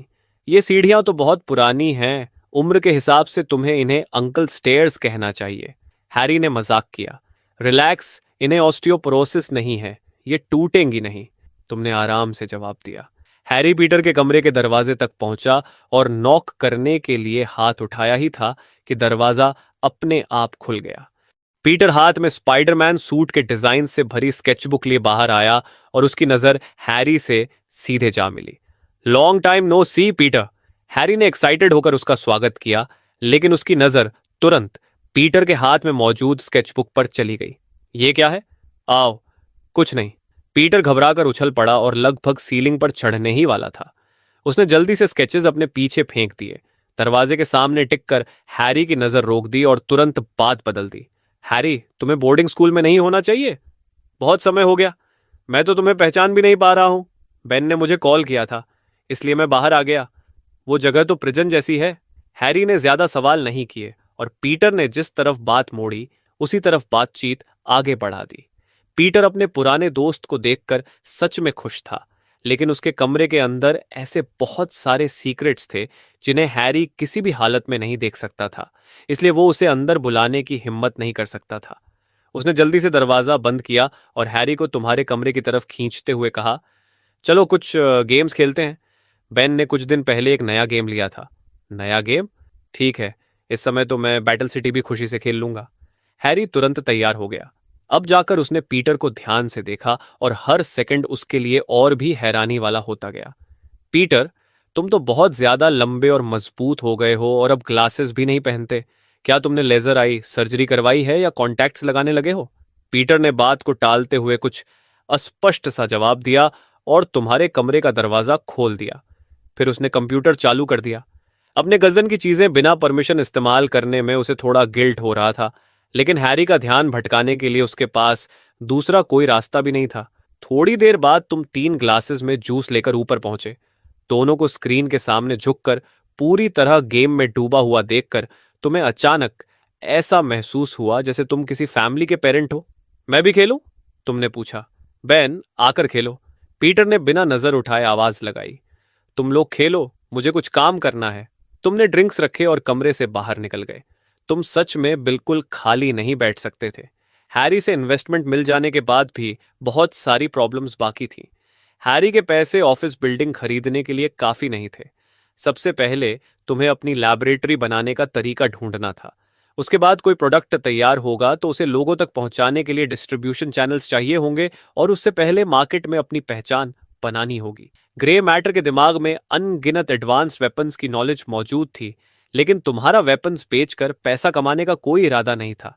स्टार्क के वेपन्स प्रोडक्शन बंद करने के बाद मार्केट में जरूर एक खाली जगह बनी थी, लेकिन यूएस गवर्नमेंट को वेपन्स बेचना भी ऐसा काम नहीं था जिसे तुम करना चाहते थे। इसलिए बेहतर था कि शुरुआत सिविलियन प्रोडक्ट से की जाए। इनमें कम स्पेशलाइज्ड इक्विपमेंट की जरूरत होगी और पैसे भी बचेंगे। तुमने खुद को याद दिलाया कि इस दुनिया में अभी सिर्फ 2008 चल रहा था। कंज्यूमर इलेक्ट्रॉनिक्स अभी भी काफी शुरुआती लेवल पर थे। तुम कई नए प्रोडक्ट्स मार्केट में ला सकते थे, लेकिन तुम्हें जल्दी करना था। कुछ साल बाद जब बैटल ऑफ न्यूयॉर्क खत्म हो जाएगी, तब एलियन टेक्नोलॉजी अर्थ की टेक्नोलॉजी को बहुत तेजी से आगे बढ़ा देगी और उस समय इतने मौके नहीं बचेंगे। जहां तक थैनोस जैसे दूर के खतरों की बात थी, अभी उनके बारे में चिंता करने का कोई फायदा नहीं था। फिलहाल तुम्हारा मन यही था कि अंकल बेन के घर के नीचे एक सीक्रेट लैबोरेटरी बना दी जाए, लेकिन तुम बड़ों को बताए बिना अचानक कंस्ट्रक्शन शुरू भी तो नहीं कर सकते थे। तुम लिविंग रूम में बैठे नोटबुक पर लगातार प्लान्स बनाते रहते हो। अभी तक पैसे आए नहीं थे, इसलिए फिलहाल तुम्हारी सारी प्लानिंग सिर्फ कागज पर ही थी। इसी बीच ऑस्कॉर्प की एक लैब में डॉक्टर कॉनर्स को एक ऐसे हालात में धकेला जा रहा था जहां उसके पास पीछे हटने की कोई जगह नहीं बची थी। कई आदमियों के साथ एक एग्जीक्यूटिव अंदर घुसा और उसके चेहरे पर घमंड और तिरस्कार साफ दिखाई दे रहा था। वो आराम से डेस्क के पास गया और ग्रीन सीरम से भरी एक छोटी वायल उठा ली। तुम कामयाब हो गए, कॉनर्स ने तुरंत कहा। अभी नहीं, मैंने अभी सिर्फ माइस पर इसका टेस्ट किया है। मुझे थोड़ा और समय दीजिए। कॉनर्स को अभी तक अंदाजा भी नहीं था कि वो आदमी बुरी नीयत से आया है, इसलिए वो एक्साइटमेंट के साथ अपनी प्रोग्रेस समझाने लगा। लेकिन एग्जीक्यूटिव ने उसे बेरुखी से बीच में ही रोक दिया। अब समय नहीं है मिस्टर ऑसबॉर्न, तुम्हारा और इंतजार करने के मूड में नहीं है। तुरंत ह्यूमन ट्रायल्स शुरू करो। क्या? नहीं। कॉनर्स का चेहरा उसी पल बदल गया। सीरम अभी इंसानों पर टेस्ट करने के लायक बिल्कुल नहीं था। ये कोई रिक्वेस्ट नहीं है, ये सिर्फ तुम्हें बताया जा रहा है। एग्जीक्यूटिव को उसकी बात की जरा भी परवाह नहीं थी और उसकी आंखों में साफ तिरस्कार था। कॉनर्स मजबूती से उनके सामने खड़ा हो गया। मैं तुम्हें ऐसा नहीं करने दूंगा। उसने अपनी पूरी जिंदगी लिम्ब रिजनरेशन का इलाज बनाने में लगा दी थी, ताकि उन अनगिनत लोगों की मदद कर सके जो डिसेबिलिटीज के साथ जी रहे थे। अधूरे सीरम को इंसानों पर इस्तेमाल करना उसके हर प्रिंसिपल के खिलाफ था। तो फिर अब तुम्हारी कोई जरूरत नहीं है। एग्जीक्यूटिव ने बस एक नजर अपने पीछे खड़े आदमियों पर डाली और वो तुरंत लैबोरेटोरी खाली करने लगे। जाहिर है सबसे पहले सीरम ही उनके कब्जे में गया। तुम लोग क्या कर रहे हो? कॉनर्स ने उन्हें रोकने की कोशिश की, लेकिन सिर्फ एक आम होने की वजह से वो उनका मुकाबला नहीं कर सका। उसे जोर से धक्का देकर जमीन पर गिरा दिया गया। एग्जीक्यूटिव ने ठंडे अंदाज में कहा, मैं बस वो चीज वापस ले रहा हूं जो ऑस्कॉर्प की है। कॉनर्स गुस्से और बेइज्जती से जमीन पर पड़ा चिल्लाया, ये मेरा इन्वेंशन है। नहीं, ये तुम्हारा नहीं है। एग्जीक्यूटिव ने तिरस्कार से सिर हिलाया, सीरम को अपनी सूट की पॉकेट में रखा और फिर कॉनर्स की खाली स्लीव पर पैर रख दिया। उसके चेहरे पर जरा भी रहम नहीं था। ऑस्कॉर्प ने तुम्हारी रिसर्च के लिए पैसे दिए हैं, इसी वजह से तुम्हें यह मौका मिला, वरना तुम्हारे जैसे आदमी की आखिर क्या वैल्यू होती? कॉनर्स वहीं जड़ हो गया। उस पल उसका दिल भी उसके शरीर की तरह टूट गया। दूसरी तरफ हैरी डिनर खत्म होने के बाद ही घर से निकला। तुम आंट मे के साथ डिशेस धोने वाले थे कि तभी पीटर अचानक तुम्हें अपने कमरे में खींच ले गया। क्या हुआ? तुम हैरान होकर बोले, मुझे आज हैरी से दोबारा मिलने की उम्मीद नहीं थी। उसे देखे हुए भी बहुत समय हो गया था। पीटर आराम से अंगड़ाई लेते हुए बोला और उसकी आवाज में एक्साइटमेंट साफ थी। पूरा आफ्टरनून गेम्स खेलने के बाद उसका मूड बहुत अच्छा हो गया था। मेरा सूट लगभग तैयार है। मैं तुमसे पूछना चाहता था कि क्या तुम्हारे लिए भी एक बनाऊं? भले ही तुम सुपर हीरो नहीं बनना चाहते थे, लेकिन न्यूयॉर्क की ऊंची बिल्डिंग्स के बीच वेब्स के सहारे झूलते हुए शहर में घूमना सच में जबरदस्त लगता था। तुम उसे मना करने ही वाले थे, लेकिन स्पाइडरमैन की तरह पूरे शहर में घूमने का मौका आखिर कौन छोड़ता? ठीक है, मेरे लिए भी एक बना दो। तुमने एक डिजाइन निकाला और उसे देते हुए कहा, ये वाला, बस कलर्स बदल देना। इसमें थोड़ा मेरा अपना स्टाइल चाहिए। तुम्हारे चुने हुए एडवांस्ड सूट में क्लासिक रेड और ब्लू बेस तो वही था, लेकिन उसके ऊपर पूरी बॉडी में स्केलेटल पैटर्न्स की एक लेयर जुड़ी हुई थी। पीटर ने तुम्हारी कलाई पर बंधी पुरानी वॉच की तरफ हाथ बढ़ाया। अपनी वॉच तो मैं इसे वेब शूटर में बदल दूंगा। उसका अपना वेब शूटर भी एक पुरानी बेकार वॉच से बनाया गया था, इसलिए वो थोड़ा साधारण दिखता था। तुमने तुरंत अपना हाथ पीछे खींच लिया। तुम क्या कर रहे हो? मेरे पास मॉडिफाई करने के लिए दूसरी स्पेयर वॉच नहीं है। पीटर ने ऐसे कहा जैसे यह बात बिल्कुल साफ हो। वेब शूटर रहने दो, मैं खुद संभाल लूंगा। तुमने अपना हाथ हिलाया और बाहर जाने के लिए मुड़ गए। फिर जाते जाते तुम्हारी नजर उसके कंप्यूटर स्क्रीन पर पड़ी और तुमने ब्लॉन्ड लड़की की तस्वीर देखते हुए कहा, वैसे मुझे नहीं लगता लिज तुम्हारे लिए सही है। तुम खुद को कमेंट करने से रोक नहीं पाए। लिज खूबसूरत है, लेकिन वो बहुत प्राउड और दूर दूर रहने वाली लड़की है। वो तुम्हारे जैसे साधारण लड़के पर कभी ध्यान नहीं देगी। पीटर ने गुस्से से कंप्यूटर बंद किया और तुम्हें सीधे कमरे से बाहर धकेल दिया। मैं आज रात बाहर टेस्ट रन के लिए जा रहा हूं। मैं तुम्हें भी बुलाने वाला था, लेकिन तुम्हारा सूट अभी बना ही नहीं है, इसलिए बाद में मुझे ब्लेम मत करना। क्लिक। दरवाजा बंद हो गया। तुम अपनी हंसी नहीं रोक पाए। स्पाइडरमैन की पावर्स ने इस इनसिक्योर लड़के को सच में काफी कॉन्फिडेंस दे दिया था, और यह जरूरी नहीं था कि यह कोई बुरी बात हो। ऊपर से देखने पर तुम बस एक साधारण स्पाइडरमैन हो, लेकिन असल में तुम्हारे पास ओमनीट्रिक्स है, वो वॉच जो तुम्हें लाखों एलियन स्पीसीज में ट्रांसफॉर्म कर सकती है। रात काफी देर हो चुकी थी और तुम बेड पर ऐसे लेटे थे जैसे सो रहे हो। तभी तुम्हें बगल वाले कमरे से हल्की सी आवाज सुनाई दी। एक काली परछाई दीवार पर रेंगती हुई आगे बढ़ी। पीटर डोर फ्रेम से चिपककर अंदर झांकने लगा। तुम्हें गहरी नींद में सोया हुआ देखकर उसने निराश होकर सांस छोड़ी। वो अपना सूट तुम्हें दिखाना चाहता था। कोई बात नहीं, अगली बार।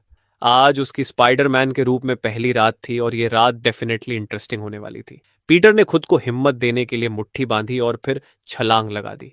वेब शूटर दबाते ही वेब की एक लाइन निकली और उसे तुरंत दूर ले गई। उसके जाने के बाद ही तुमने अपनी आंखें खोली और खिड़की के पास जाकर खड़े हो गए। तुमने उसकी दूर जाती हुई फिगर को देखा और फिर अपनी नजर अपनी कलाई पर बंधी वॉच पर टिकाई। तुम्हारा प्लान था कि तुम चुपचाप उसके पीछे जाओगे। इसकी एक वजह पीटर की चिंता थी, लेकिन दूसरी वजह यह थी कि तुम कुछ टेस्ट करना चाहते थे। पिछली बार XLR8 में ट्रांसफॉर्म होने पर तुम्हारी फिजिकल स्ट्रेंथ बढ़ गई थी, लेकिन ऐसा नहीं लगा था कि तुम्हारी स्पाइडर सेंस भी साथ बनी रही। जब टोनी ने तुम्हें अचानक हमला करके घेरा था, तब स्पाइडर सेंस ने तुम्हें बिल्कुल अलर्ट नहीं किया था। तुम्हारी स्पाइडर पावर्स ने निश्चित रूप से तुम्हारी स्ट्रेंथ बढ़ाई थी, इतनी कि तुम आर्क रिएक्टर की आउटर केसिंग तक को भेद पाए थे। लेकिन स्पाइडर सेंस का बिहेवियर अभी भी साफ नहीं था। हालांकि इससे अकेले कुछ साबित नहीं होता था। सच्चाई जानने के लिए तुम्हें ट्रांसफॉर्म होकर पीटर के बिल्कुल पास टेस्ट करना था, ताकि पता चल सके कि क्या तुम दोनों एक दूसरे की स्पाइडर सेंस महसूस कर सकते हो। उसका पीछा करने के लिए XLR8 या स्टिंग फ्लाई सबसे अच्छे चॉइस होते। तुमने ओमनिट्रिक्स का डायल दबाया, लेकिन इस बार सामने एक टेढ़ी और लंबी सी सिलहूट दिखाई दी। Ghost freak. तुम वहीं रुक गए। घोस्ट फ्रीक एक एक्टोन्यूराइटी था, यानी ऐसी स्पीसीज जिसका शरीर किसी भूत जैसा दिखाई देता था। उसके अंदर DNA जरूर था, लेकिन उसकी बायोलॉजी बेहद अलग थी और वो किसी जिंदा जीव से ज्यादा एक मरे हुए जीव जैसी लगती थी। इससे भी ज्यादा परेशानी वाली बात यह थी कि ओमनीट्रिक्स में मौजूद गोस्ट फ्रीक का DNA जीत स्केयर से आया था। उसने अजमूत को अपना DNA देने का नाटक किया था, लेकिन चुपके से अपनी कॉन्शियसनेस उसी DNA के अंदर छिपा दी थी। बाद में वो ओमनीट्रिक्स से बाहर निकल गया और एक विलन बन गया। तुम शुरुआत में थोड़ा हिचके, लेकिन फिर दोबारा सोचने लगे। अगर उसे ऐसे ही छोड़ दिया गया, तब भी वो डिवाइस के लिए परेशानी पैदा कर सकता था। इसलिए बेहतर था कि इसी मौके का इस्तेमाल करके देख लिया जाए कि आखिर होता क्या है। तुमने डायल दबा दिया। तुम्हारे हाथ तुरंत शार्प क्लॉज में बदल गए और तुम्हारा पूरा शरीर बदलने लगा। अब तुम सफेद कपड़े में लिपटे हुए एक तैरते हुए भूत जैसे दिखाई दे रहे थे। तुम्हारे पैर ही नहीं थे, तुम्हारे पूरे शरीर पर क्रैक्स फैले हुए थे और उन दरारों के बीच एक अकेली आंख अजीब तरीके से घूम रही थी।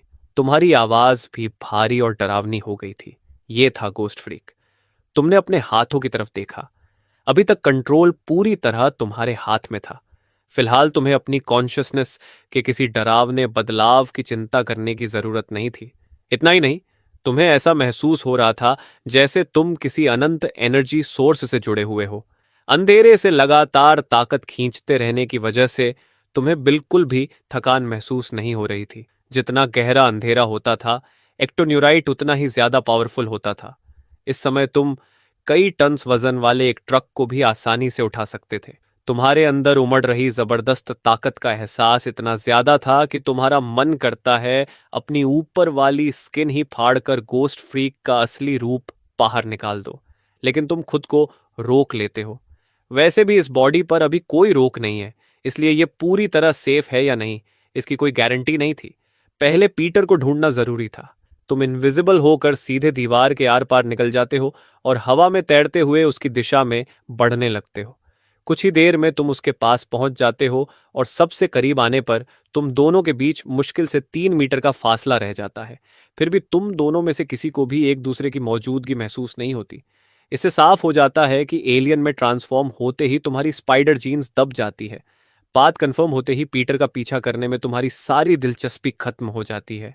पीटर पूरी रात छोटे मोटे क्रिमिनल्स के पीछे भागता रहता है और ऊपर से लगातार बोलता भी रहता है। उसकी नॉन स्टॉप बातें सुनकर तुम्हारा सिर फटने लगता है। ये बच्चा इतना बोलता कैसे है? तुम अपना सिर पकड़ लेते हो और फिर रात के अंधेरे में गायब हो जाते हो, क्योंकि अब तुमने तय कर लिया था कि पीटर को खुद ही अपनी रात एंजॉय करने दिया जाए और तुम भी अकेले न्यूयॉर्क की रात का मजा लोगे। पीटर को पीछे छोड़कर तुम एक भूत की तरह पूरे न्यूयॉर्क के ऊपर तैरने लगते हो। दूर से दुनिया का ये विशाल शहर हजारों लाइट से चमकता हुआ तुम्हारे नीचे ऐसे फैला था जैसे जमीन पर तारों का पूरा मैदान बिछा हो।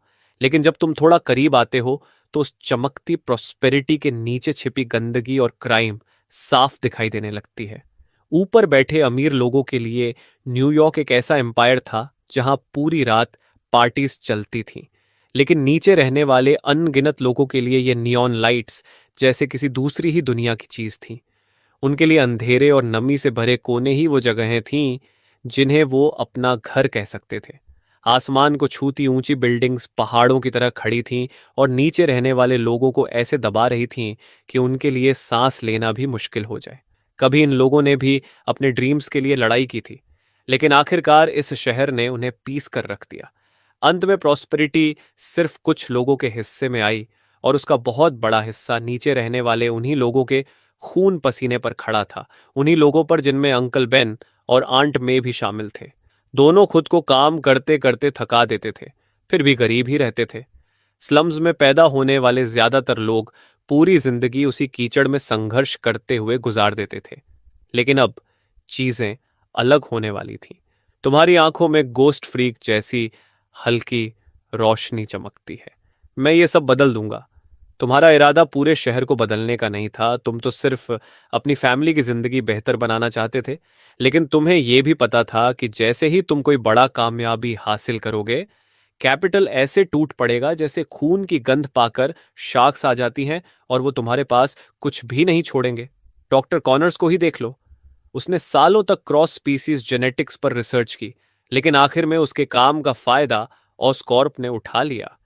इसी बारे में सोचते हुए तुम संयोग से ऑस्कॉर्प टावर के ऊपर से गुजरते हो और नीचे डॉक्टर कॉनर्स को देखते हो, जो अपने आर्म को पकड़े हुए बड़ी मुश्किल से एक टैक्सी में बैठ रहा था। लगता था कि ह्यूमन ट्रायल्स रोकने के लिए उस डॉक्टर ने खुद को ही पहला टेस्ट सब्जेक्ट बना लिया था। यानी आज रात वो लिजार्ड बनने वाला था। कॉनर्स टैलेंटेड था और शायद किसी दिन तुम उसे अपनी कंपनी में शामिल कर सकते थे।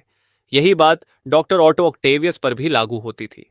दोनों का इरादा अपनी इन्वेंशंस का इस्तेमाल करके दुनिया को बेहतर बनाने का था, लेकिन आखिरकार फेट ने दोनों को विलन्स बनने पर मजबूर कर दिया। फिर भी तुम कॉर्नर्स के पीछे नहीं गए, क्योंकि लिजर्ड पीटर के हीरो करियर का पहला परफेक्ट ओपोनेंट बनने वाला था और उसमें तुम्हें इंटरफियर करने की कोई जरूरत नहीं थी। तुम्हारे पास करने के लिए एक और जरूरी काम था। ऑस्कॉर्प टावर को पीछे छोड़कर तुम न्यूयॉर्क की सबसे ऊंची और सबसे शानदार बिल्डिंग्स में से एक स्टार्क टावर की तरफ उड़ जाते हो। टोनी का आर्मर चुराने के बाद से ही तुम्हारे दिमाग में आर्क रिएक्टर को लेकर लगातार सवाल घूम रहे थे। कोल्ड फ्यूजन अर्थ पर अभी सिर्फ थियरी थी और तुम जानना चाहते थे कि टोनी ने इसे असल में काम करने लायक कैसे बनाया। यहां तक कि ओबरडाया के हाथ रिएक्टर लग जाने के बाद भी वो उसे दोबारा बना नहीं पाया था, जिससे साफ था कि यह टेक्नोलॉजी कितनी एडवांस्ड थी। रिएक्टर के अलावा तुम्हारी दिलचस्पी जार्विस में भी थी। वो एआई बेहद एडवांस्ड था और आगे चलकर उसमें इंसानों जैसी इमोशंस और सोच तक विकसित होने लगी थी, जिससे वो फ्राइडे से कहीं ज्यादा फ्लेक्सिबल बन गया था। ग्रे मैटर की मदद से तुम भी भविष्य में कुछ ऐसा बना सकते थे, लेकिन अगर तुम्हारे पास पहले से एक वर्किंग एग्जाम्पल हो तो इससे बहुत सारा समय बच सकता था। इतनी रात हो जाने के बाद भी स्टार्क इंडस्ट्रीज में लोग काम कर रहे थे। तुम सीधे बिल्डिंग की टॉप फ्लोर की तरफ उड़ते हो, क्योंकि वही टोनी का प्राइवेट एरिया था जहां उसकी ज्यादातर इन्वेंशंस तैयार होती थीं। हैरानी की बात थी कि टोनी इतनी रात को भी वहीं मौजूद था। ये यहां छिपकर क्या कर रहा है? इसे बाहर जाकर कवर मॉडल्स के पीछे भागना चाहिए था। तुम खुद से बड़बड़ाते हुए वर्कशॉप के अंदर चले जाते हो, लेकिन तुम्हें यह नहीं पता था कि दूसरी तरफ टोनी अंदर ही अंदर गुस्से से जल रहा था। अगर किसी ने उसका आर्मर चुराया न होता तो क्या उसे पूरी रात जागकर रिप्लेसमेंट सूट बनाने की जरूरत पड़ती? तभी जार्विस की आवाज आती है, सर, विलियम्सबर्ग ब्रिज पर एक रेप्टिलियन ह्यूमनॉइड दिखाई दिया है। जार्विस सर्वेलेंस फुटेज स्क्रीन पर ले आता है। रेप्टिलियन शब्द सुनते ही टोनी का ध्यान तुरंत स्क्रीन पर चला जाता है। उसने क्लोरोफिल जूस का ग्लास उठाया और फुटेज देखते ही भौहें सिकोड़ लीं। अब यह क्या बला है? टोनी को लगा था कि शायद XLR-8 दोबारा दिखाई दिया है, लेकिन स्क्रीन पर जो क्रिएचर दिखाई दे रहा था वो तो किसी छोटे गॉडजिला जैसा मॉन्स्टर था। ये चीज तो क्लोरोफिल जूस जितनी ही डिस्गस्टिंग है। टोनी ने चेहरा बिगाड़कर एक घूंट लिया। सब उस डाइनो बेबी की वजह से है। अब मुझे ये रोज पीना पड़ रहा है। दूसरी तरफ से देखा जाए तो तुम्हारे द्वारा उसका आर्मर ले जाने से टोनी की पैलेडियम पॉइजनिंग की स्पीड भी कम हो गई थी। जार्विस ने शांत आवाज में एनालिसिस किया। पिछली बार जब आपने आर्क रिएक्टर को डैमेज किया था और पलेडियम लीकेज हुआ था, तब टोनी की आर्मर को बार बार इस्तेमाल करने की क्षमता कम हो गई थी, जिससे पॉइजनिंग काफी धीमी हो गई। लेकिन नया सूट अभी तक तैयार नहीं हुआ था, इसलिए टोनी के पास हेल्पलेस होकर इंतजार करने के अलावा कोई रास्ता नहीं था। डैम इट, मुझे और स्पेयर सूट्स रखने चाहिए थे। टोनी ने अभी क्लोरोफिल जूस खत्म ही किया था कि अचानक वो स्क्रीन के करीब झुक गया।